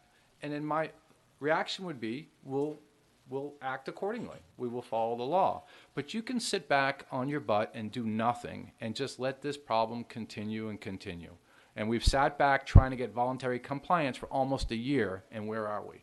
So you can wait another year, and then another year, and another year, and you can find yourself in a similar situation that, like we are with the garbage fees, that we haven't done anything for so long, and now you're looking at a serious increase. Or we can take action, and it would be an implementation date, which would probably be something around maybe January 1st, so all the businesses would know what we're doing. Because don't forget, it's not just Publix. This would be affecting Dollar Store, Mobile, any business within the shores. So I pick on Publix because they're the biggest, but it's going to affect everybody. So those are the parameters. I put it on for discussion and possible action. What I'm asking for, after listening to your comments and your discussion, is that we direct staff or the attorney to start drafting the framework for, I believe, an ordinance. Thank you. Thank you. Comments from council? Madam Mayor, if I may. First of all, I just want to applaud Councilman Meltz for taking the lead on this. I think we do have a big problem with single-use items in our culture in general, and I also wanted to applaud you mentioning also the paper bags, because sometimes there's a misconception that the paper bag is somehow better, and it's actually worse for the environment. And I think we do need to figure out what we can do to drive less use of single-use plastics in general. I was reading something today that was saying, hey, one of the problems is it's like a freebie. It's a hidden cost to vendors. For instance, when you get that plastic cup instead of a mug of tea or coffee, they don't charge you for it. It costs them more, and we're creating more waste. I think that what studies have shown is that Ireland, I think, for instance, did something very similar to what you're talking about, a per bag fee, and that was the most effective thing that they'd seen in reducing it. So I would support trying to figure something out there. I do want to make sure though, that we keep in mind, this was just, and it was something I asked the clerk to distribute to the council today. It's just a recent editorial. This was from, I think it was from a London-based newspaper. It was, stating a bunch of the state of the art and the studies they've done in Europe related to it. We do need to keep in mind, for instance, reusable bag. I do think it's a good idea, and throwing things away is a big problem. But you'd have to reuse a cotton shopping bag 20,000 times before it causes less environmental damage than a plastic bag. So I think we do need to keep in mind it's just a matter of shifting, from one problem to another. I still believe in using the reusable bags. I think that we'll get better, at least reduce the amount of stuff that we're throwing in a landfill. But I thought one of the other things that was interesting was it was saying that a simple use paper bag would have to be reused 43 times to break even with a plastic bag. So I think that's something to keep in mind. Like you're saying, we don't want to drive up utilization of paper bags when trying to do this. So something where you have some kind of a fee on any single-use item, so you just reduce the use of the single-use item, I think would be, would help in terms of the goal. And I would definitely like to see that coupled with our more strict littering ordinance that we had been looking at. But I really applaud you looking into this. And I think the last thing I just wanted to mention in here, it does talk about that when Ireland did this, and I think they just recently raised the fee to something close to what you're talking about, like 25 cents a bag. They reduced plastic bag use from 328 bags a person per year to 21 bags a year per person. So it appears to be, from the things people looked at, the most effective way to drive that behavior. So thank you, Councilman. Thank you, Council. Thank you, Councilman LaFredo. Yes, thank you, Madam Mayor.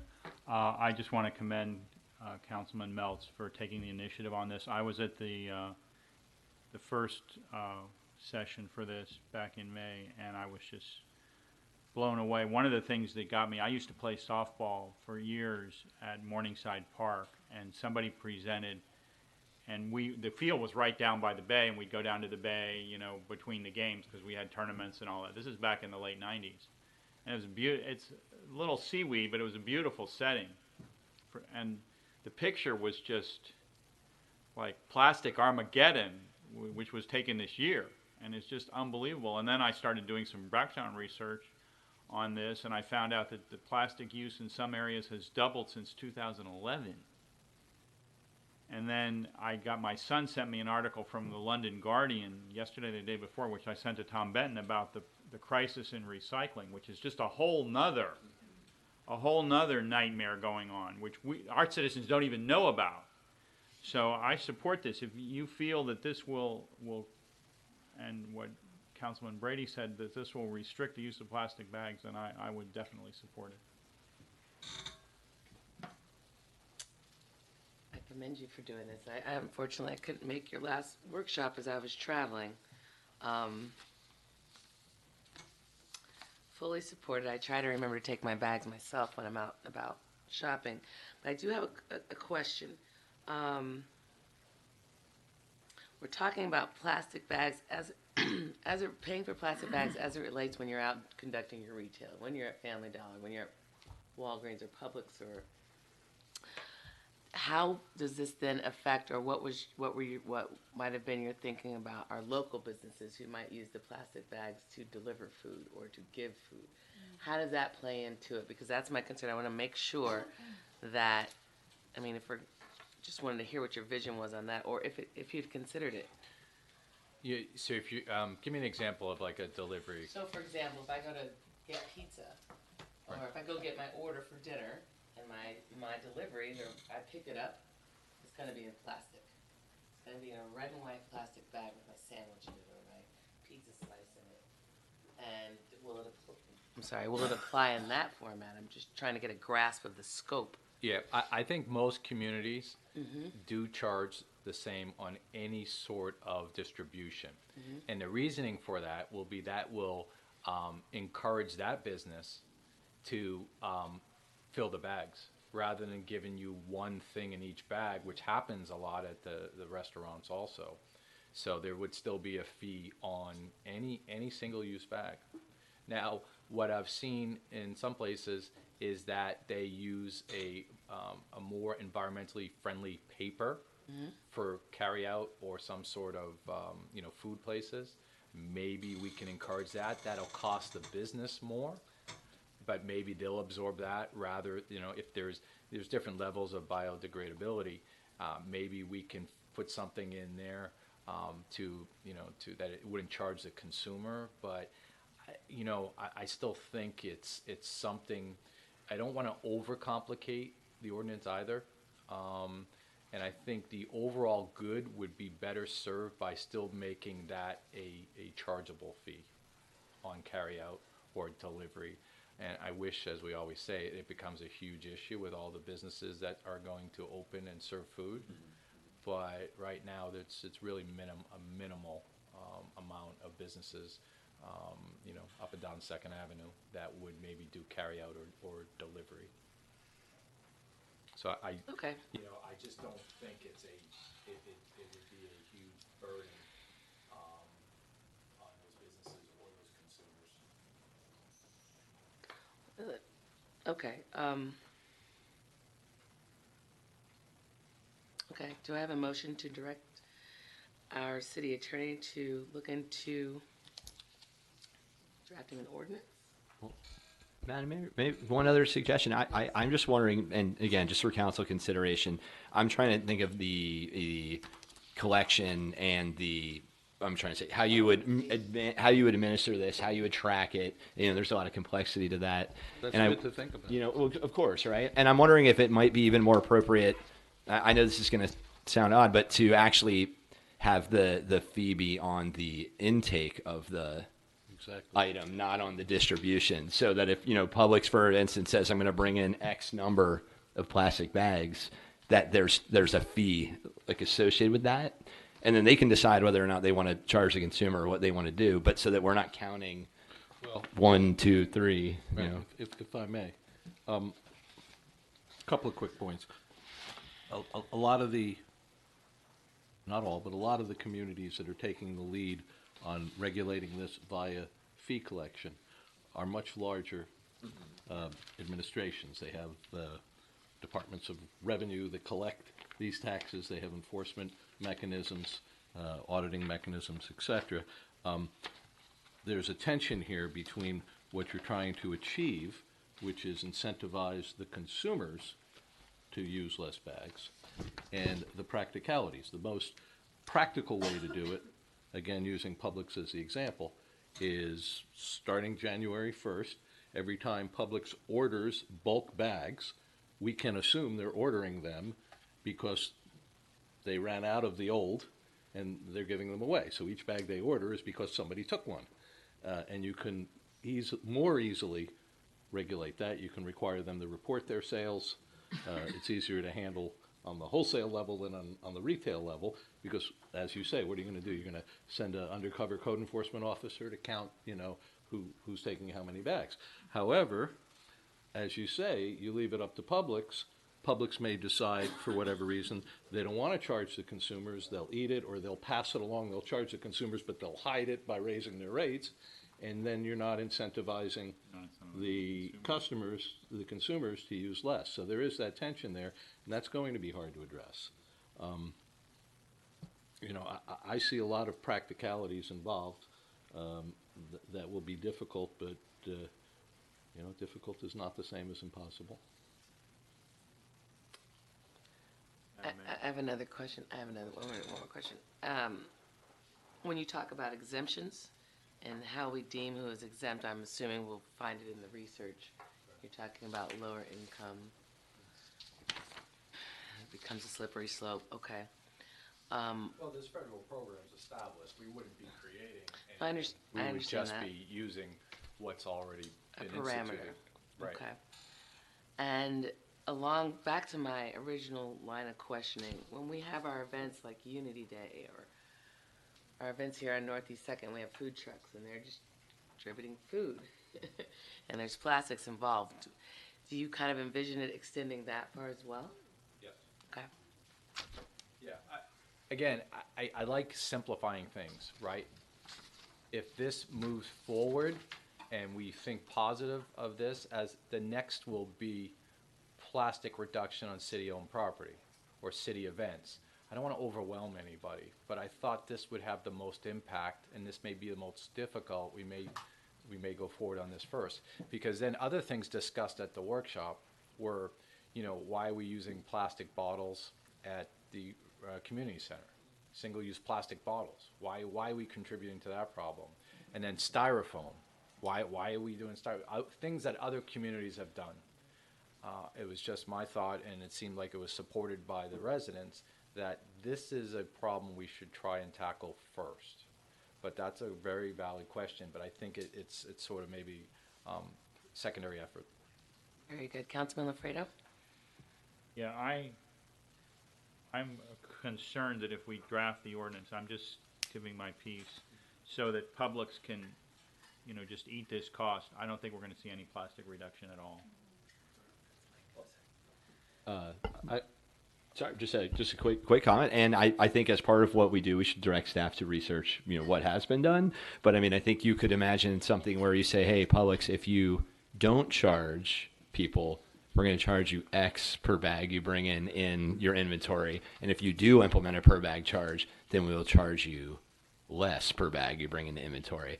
I'm just, I think there are ways you could play with incentives. You can build in incentives. The comment I wanted to make from the legal standpoint is regulating internally what happens at the village, at village properties, at village-sponsored events is far less subject to legal challenge and far easier than what we're talking about now. So, I leave it to you as to what you want to do first, but that's much more widespread out there, and there's no preemption issues or legal issues because you're regulating your own conduct and conduct of contractors who, you put it in every contract with the city is that if you're going to use bags, you're going to use this kind of bag, or you're not going to use this kind of bag. And that was my thinking because I wasn't really clear on what Councilman Meltz was asking. You've made it very clear, but I concur. Having said that, I suppose, and forgive my ignorance on this, would we propose or ask for a motion asking for researched items, or? Yeah, I mean, to expand a little on the legal scenario, the Florida legislature, in its wisdom, long ago, expressly preempted, among many other preemptions, regulation or taxing of retail container, retail bags, that sort of thing. City of Coral Gables challenged that and various other preemptions, including the styrofoam regulation preemption, convinced a Dade County judge that it was unconstitutional. The Retail Federation appealed that to the 3rd District Court of Appeal, fully briefed, oral arguments in December of 2017. Yes, a year and a half ago. No ruling. So what's today, Tuesday? They generally rule on Wednesdays. They could rule tomorrow. They could rule a year from tomorrow. Could be longer, could be shorter. They're going to say either, yes, we agree it's unconstitutional, or no, we don't agree that it's unconstitutional. And that decision will govern us until the Supreme Court then entertains it. And we have, and Councilman Meltz is quite correct, we have no idea what the result's going to be, but when it comes down, we will, of course, comply with it. I've shared with him and others that, my concern would be we should be very cautious about collecting tax funds under something that could be set aside. You may remember the City of Miami fire fee. If it's set aside, we could be subject to a claim to return all of the funds with interest, et cetera, et cetera. Some of it may be spent, could be problematical. But I do agree with him that that doesn't mean that we don't move forward in a cautious way, but we should have our eyes open as to what we're dealing with here. As far as the mechanics, I think you fleshed out a lot of the issues on the difficulties that need to be addressed. But we've started, and I'd like to thank Elizabeth McIntosh, who's here, my associate, who's, as I say every time I mention her name, whose relative is up there on that wall as a prior mayor. She's been researching it, looking at Ordinary from other communities in Florida, and trying to figure out what the best practices are. To some extent, we will be, at the forefront of this if we go this way. In Florida currently, there is not a lot, and correct me if I'm wrong, in terms of per bag fee ordinances.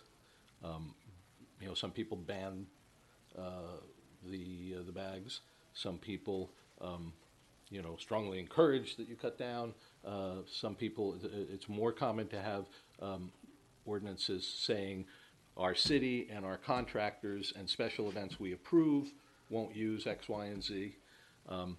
But this is a bit of a bold step, and we'll see if we can't craft something if this measure passes, which sounds like it's gonna, and bring it back to you with our recommendations to how to address it. But, we'll cover the waterfront, see everything that everyone else has done first. Councilman Brady? Madam Mayor, I was wondering, because I want to make sure we're, staying within the rules here, but I do, believe that we are talking about reducing the use of, single-use plastic within the village. Would council be open to, directing staff to look at, for instance, implementing something like the attorney was describing in requirements for contractors, but also in purchasing at, the recreation center and our other events that we use only, biodegradable materials? Like, I know you can get, cups, plates, things now that are sturdy, that are nice, that are biodegradable. They're not standard plastic. But I mean, in the same vein of what we're doing, and I don't want to, I'm not trying to overload the agenda item, but I mean, is there desire from council to go ahead and go for some of that low-hanging fruit in the meantime? I mean, fantastic. We want to do it. I'm just afraid that it's going to take away from the focus and the urgency of what I think we want to accomplish here. And, they're excellent lawyers, but they can only do so much. And keep in mind that I don't charge my legal fees. They do, but we'd like to direct them, I would like to direct them to focus on this issue. And once we get this, afloat, I just think that should be a separate item, because that's going to take, there's much more of a framework out there for them to do that, and they can probably do it quickly. But this, I think, just takes some work. Because remember, if you want to get this going and get this to ordinance form and a vote, hearing, second hearings, and then an implementation date, we don't work August. So, yeah, I really would like them to really, really focus on this. We work on Right. But I would like to see this in July. My other point I'd make is that the legal department has not raised its hourly rates since before you changed the garbage fee last. Okay, so. So I guess I can make my own motion and see if there's a chord. I would move that we direct the city attorney to draft an ordinance implementing a fee on single-use plastic bags and single-use paper bags. I would second that. All in favor? Aye. Aye. All opposed? Motion passes. Listed in that is for all retailers within the village. Yeah. Correct. Yeah. Thank you.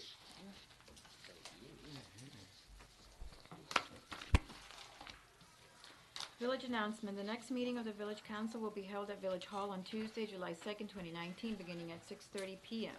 The Village Council Budget Workshop is scheduled for Tuesday, July 9th, beginning at 6 p.m. The workshop will be held in Village Hall. The annual July 4th holiday celebration includes fireworks, which will be held on Thursday, July 4th at 9 p.m. on the driving range of the Country Club. The Village Aquatic Center will be open at 10 a.m. with a special barbecue menu and extend their hours to stay open for the fireworks. Village offices will be closed in honor of the holiday. Would you rather receive the newsletter via email? Residents can sign up to receive the monthly newsletter by email. Simply use the Contact Us link on the front page of our website. Be sure your email address, your name and mailing address are included. The communications manager will take care of the rest. Please visit the village website for more information on village events departments and to sign up to receive agenda notifications. Village council comments. Start, Mr. Meltz, do you have any comments to the evening? Can I go last? You can, yes. Mr. Lafredo. I have a couple of comments. Okay. Madam Mayor. First of all, with regard to what the resident Luke Perez mentioned about the speeding on 103rd, my address is 317 Northeast 102nd Street. So I was out Sunday morning, I came back, there were tapes up around the corner from my house. I walked over to see why the street was closed, and I saw the scene, which was absolutely shocking. It was about 9:30, 10 o'clock, and I was shooed away by the police officer. I said, I'm sorry, I just wanted to see why the street was closed. I wasn't gawking, but I talked to Miss Johnson, who's been our mail carrier in my office and in my house for 20 years, and she said that wasn't the first speeding she'd seen on 103rd. So I second his comments. We need to do something about the speeds in those major thoroughfares. It's not like 2005 anymore. Drivers' behavior has changed, and it's bad. So I would second what his comments. The other thing I wanted to mention, and people in the council know that I have an axe to grind about Airbnbs, and Mr. Benton was kind enough to forward us a memo about the Airbnbs on 105th Street, and I read that article and I was just dismayed. but I wanted to just pause it just for counts because I can talk to you now. It looks like the landlords are running commercial enterprises. However, it dawned on me that the parties may be commercial enterprises. I mean, we may want to take a look at that at some point. That these may not be just five buddies getting together and inviting their girlfriends over. That these may be, like back in the day on South Beach, they had parties that were promoted. That this may be going on. Anyway, we may want to take a look at that, and that's all I have. Thank you. Thank you, Councilman Brady. Oh, I just wanted to, well, two things. One, I was just on vacation for a week, and it's always nice to go around the country and come back to Miami Shores and realize what a beautiful village we have. And I know it takes a lot of, hard work and dedication of, prior councils and staff to keep it that way. So just wanted to say thank you. The only thing I just want to say is I want to thank the council for, spirited discussion on a lot of, complex items tonight. And I'm just looking forward to, continuing to make progress on these and some of the other, important things that are facing the village in the next couple of years. Councilman Meltz? Thank you, Madam Mayor. On the subject of speeding, and Lou, I'll talk directly to you. I still fully understand what you're saying. I support what you're saying, and I think you do know that we're making or taking steps forward. The chief is still working on hiring those 2 officers for the traffic enforcement squad. I was alerted today that there were 2 speeding details out there in the village. You may not have seen them because, you and I live near each other. We may not see what happens on the other side of the village, but there is action being taken. And I think we all have to agree that the tragedy that happened the other night on 103rd would have nothing to do if we had 2 guys out there, or if we lowered the speed limit, or if we put tables. There's 2 people who were acting criminally or recklessly and with no care of your family, mine, or anybody else's, or their own safety. So I just don't want to, mix apples with oranges. And I said that. Right. But that was the first thing you opened with. So, we're all concerned. I mean, I'm concerned, like yesterday at 8:30 p.m. when I was driving towards the golf course on 103rd, somebody was tailgating me because I was driving the speed limit, and then they decided to pass me, right, at a rate about 50 miles per hour. Those are the lunatics that I think we need to deal with, right, because that behavior is a danger. But, we're working on it. And, you can come up every time. I have no problem in public comment and saying it every time. But I just want people to know that the village is addressing this. And it's just not an easy fix. And it's not unique to Miami Shores. You drive around Miami-Dade County and the rest of the country. It's an issue everywhere with speed. But this village is taking this very seriously. The safety of you and everybody in this room and everybody in the village, and they're going to address it. I mean, it's a number one concern. We're not just sitting up here on deaf ears. Thank you. And I want to add to that point because I was a bit disturbed. You said there were 3 accidents in 1 week on that thoroughfare. And since I've been having my ear to the ground in the community, I keep hearing about the speeding and the need for speed bumps, etc. And I also keep hearing that something's being done. And I keep hearing that. So maybe it's worth looking a little bit deeper into these issues that I've heard ever since I've been sitting up here and see what's really happening and maybe get some quicker responses. And so I'm happy to start asking questions to see where we are in the process, if there's a process, and where it is. So thank you for coming and making those comments today. Also, I want to acknowledge the passing of Sister Jean Laughlin, the former president of Barry University. She passed away this morning in Michigan at the age of 90. And I had the pleasure of working with her years ago. And she did some great things for Barry University. And I wanted to acknowledge her passing and extend our condolences to her family and to the Barry University community, because that is a big loss, and to our community as well. I wanted to acknowledge her passing. Lastly, Councilman Meltz, I want to commend you for your efforts with the plastic bag stuff. I think you're going for it, and I think we should go for it. I think it makes sense because I think that the risk outweighs what's going to happen to our community and our seas, and I commend you for that. So I look forward to seeing what the city attorney comes back with on that. Any other comments?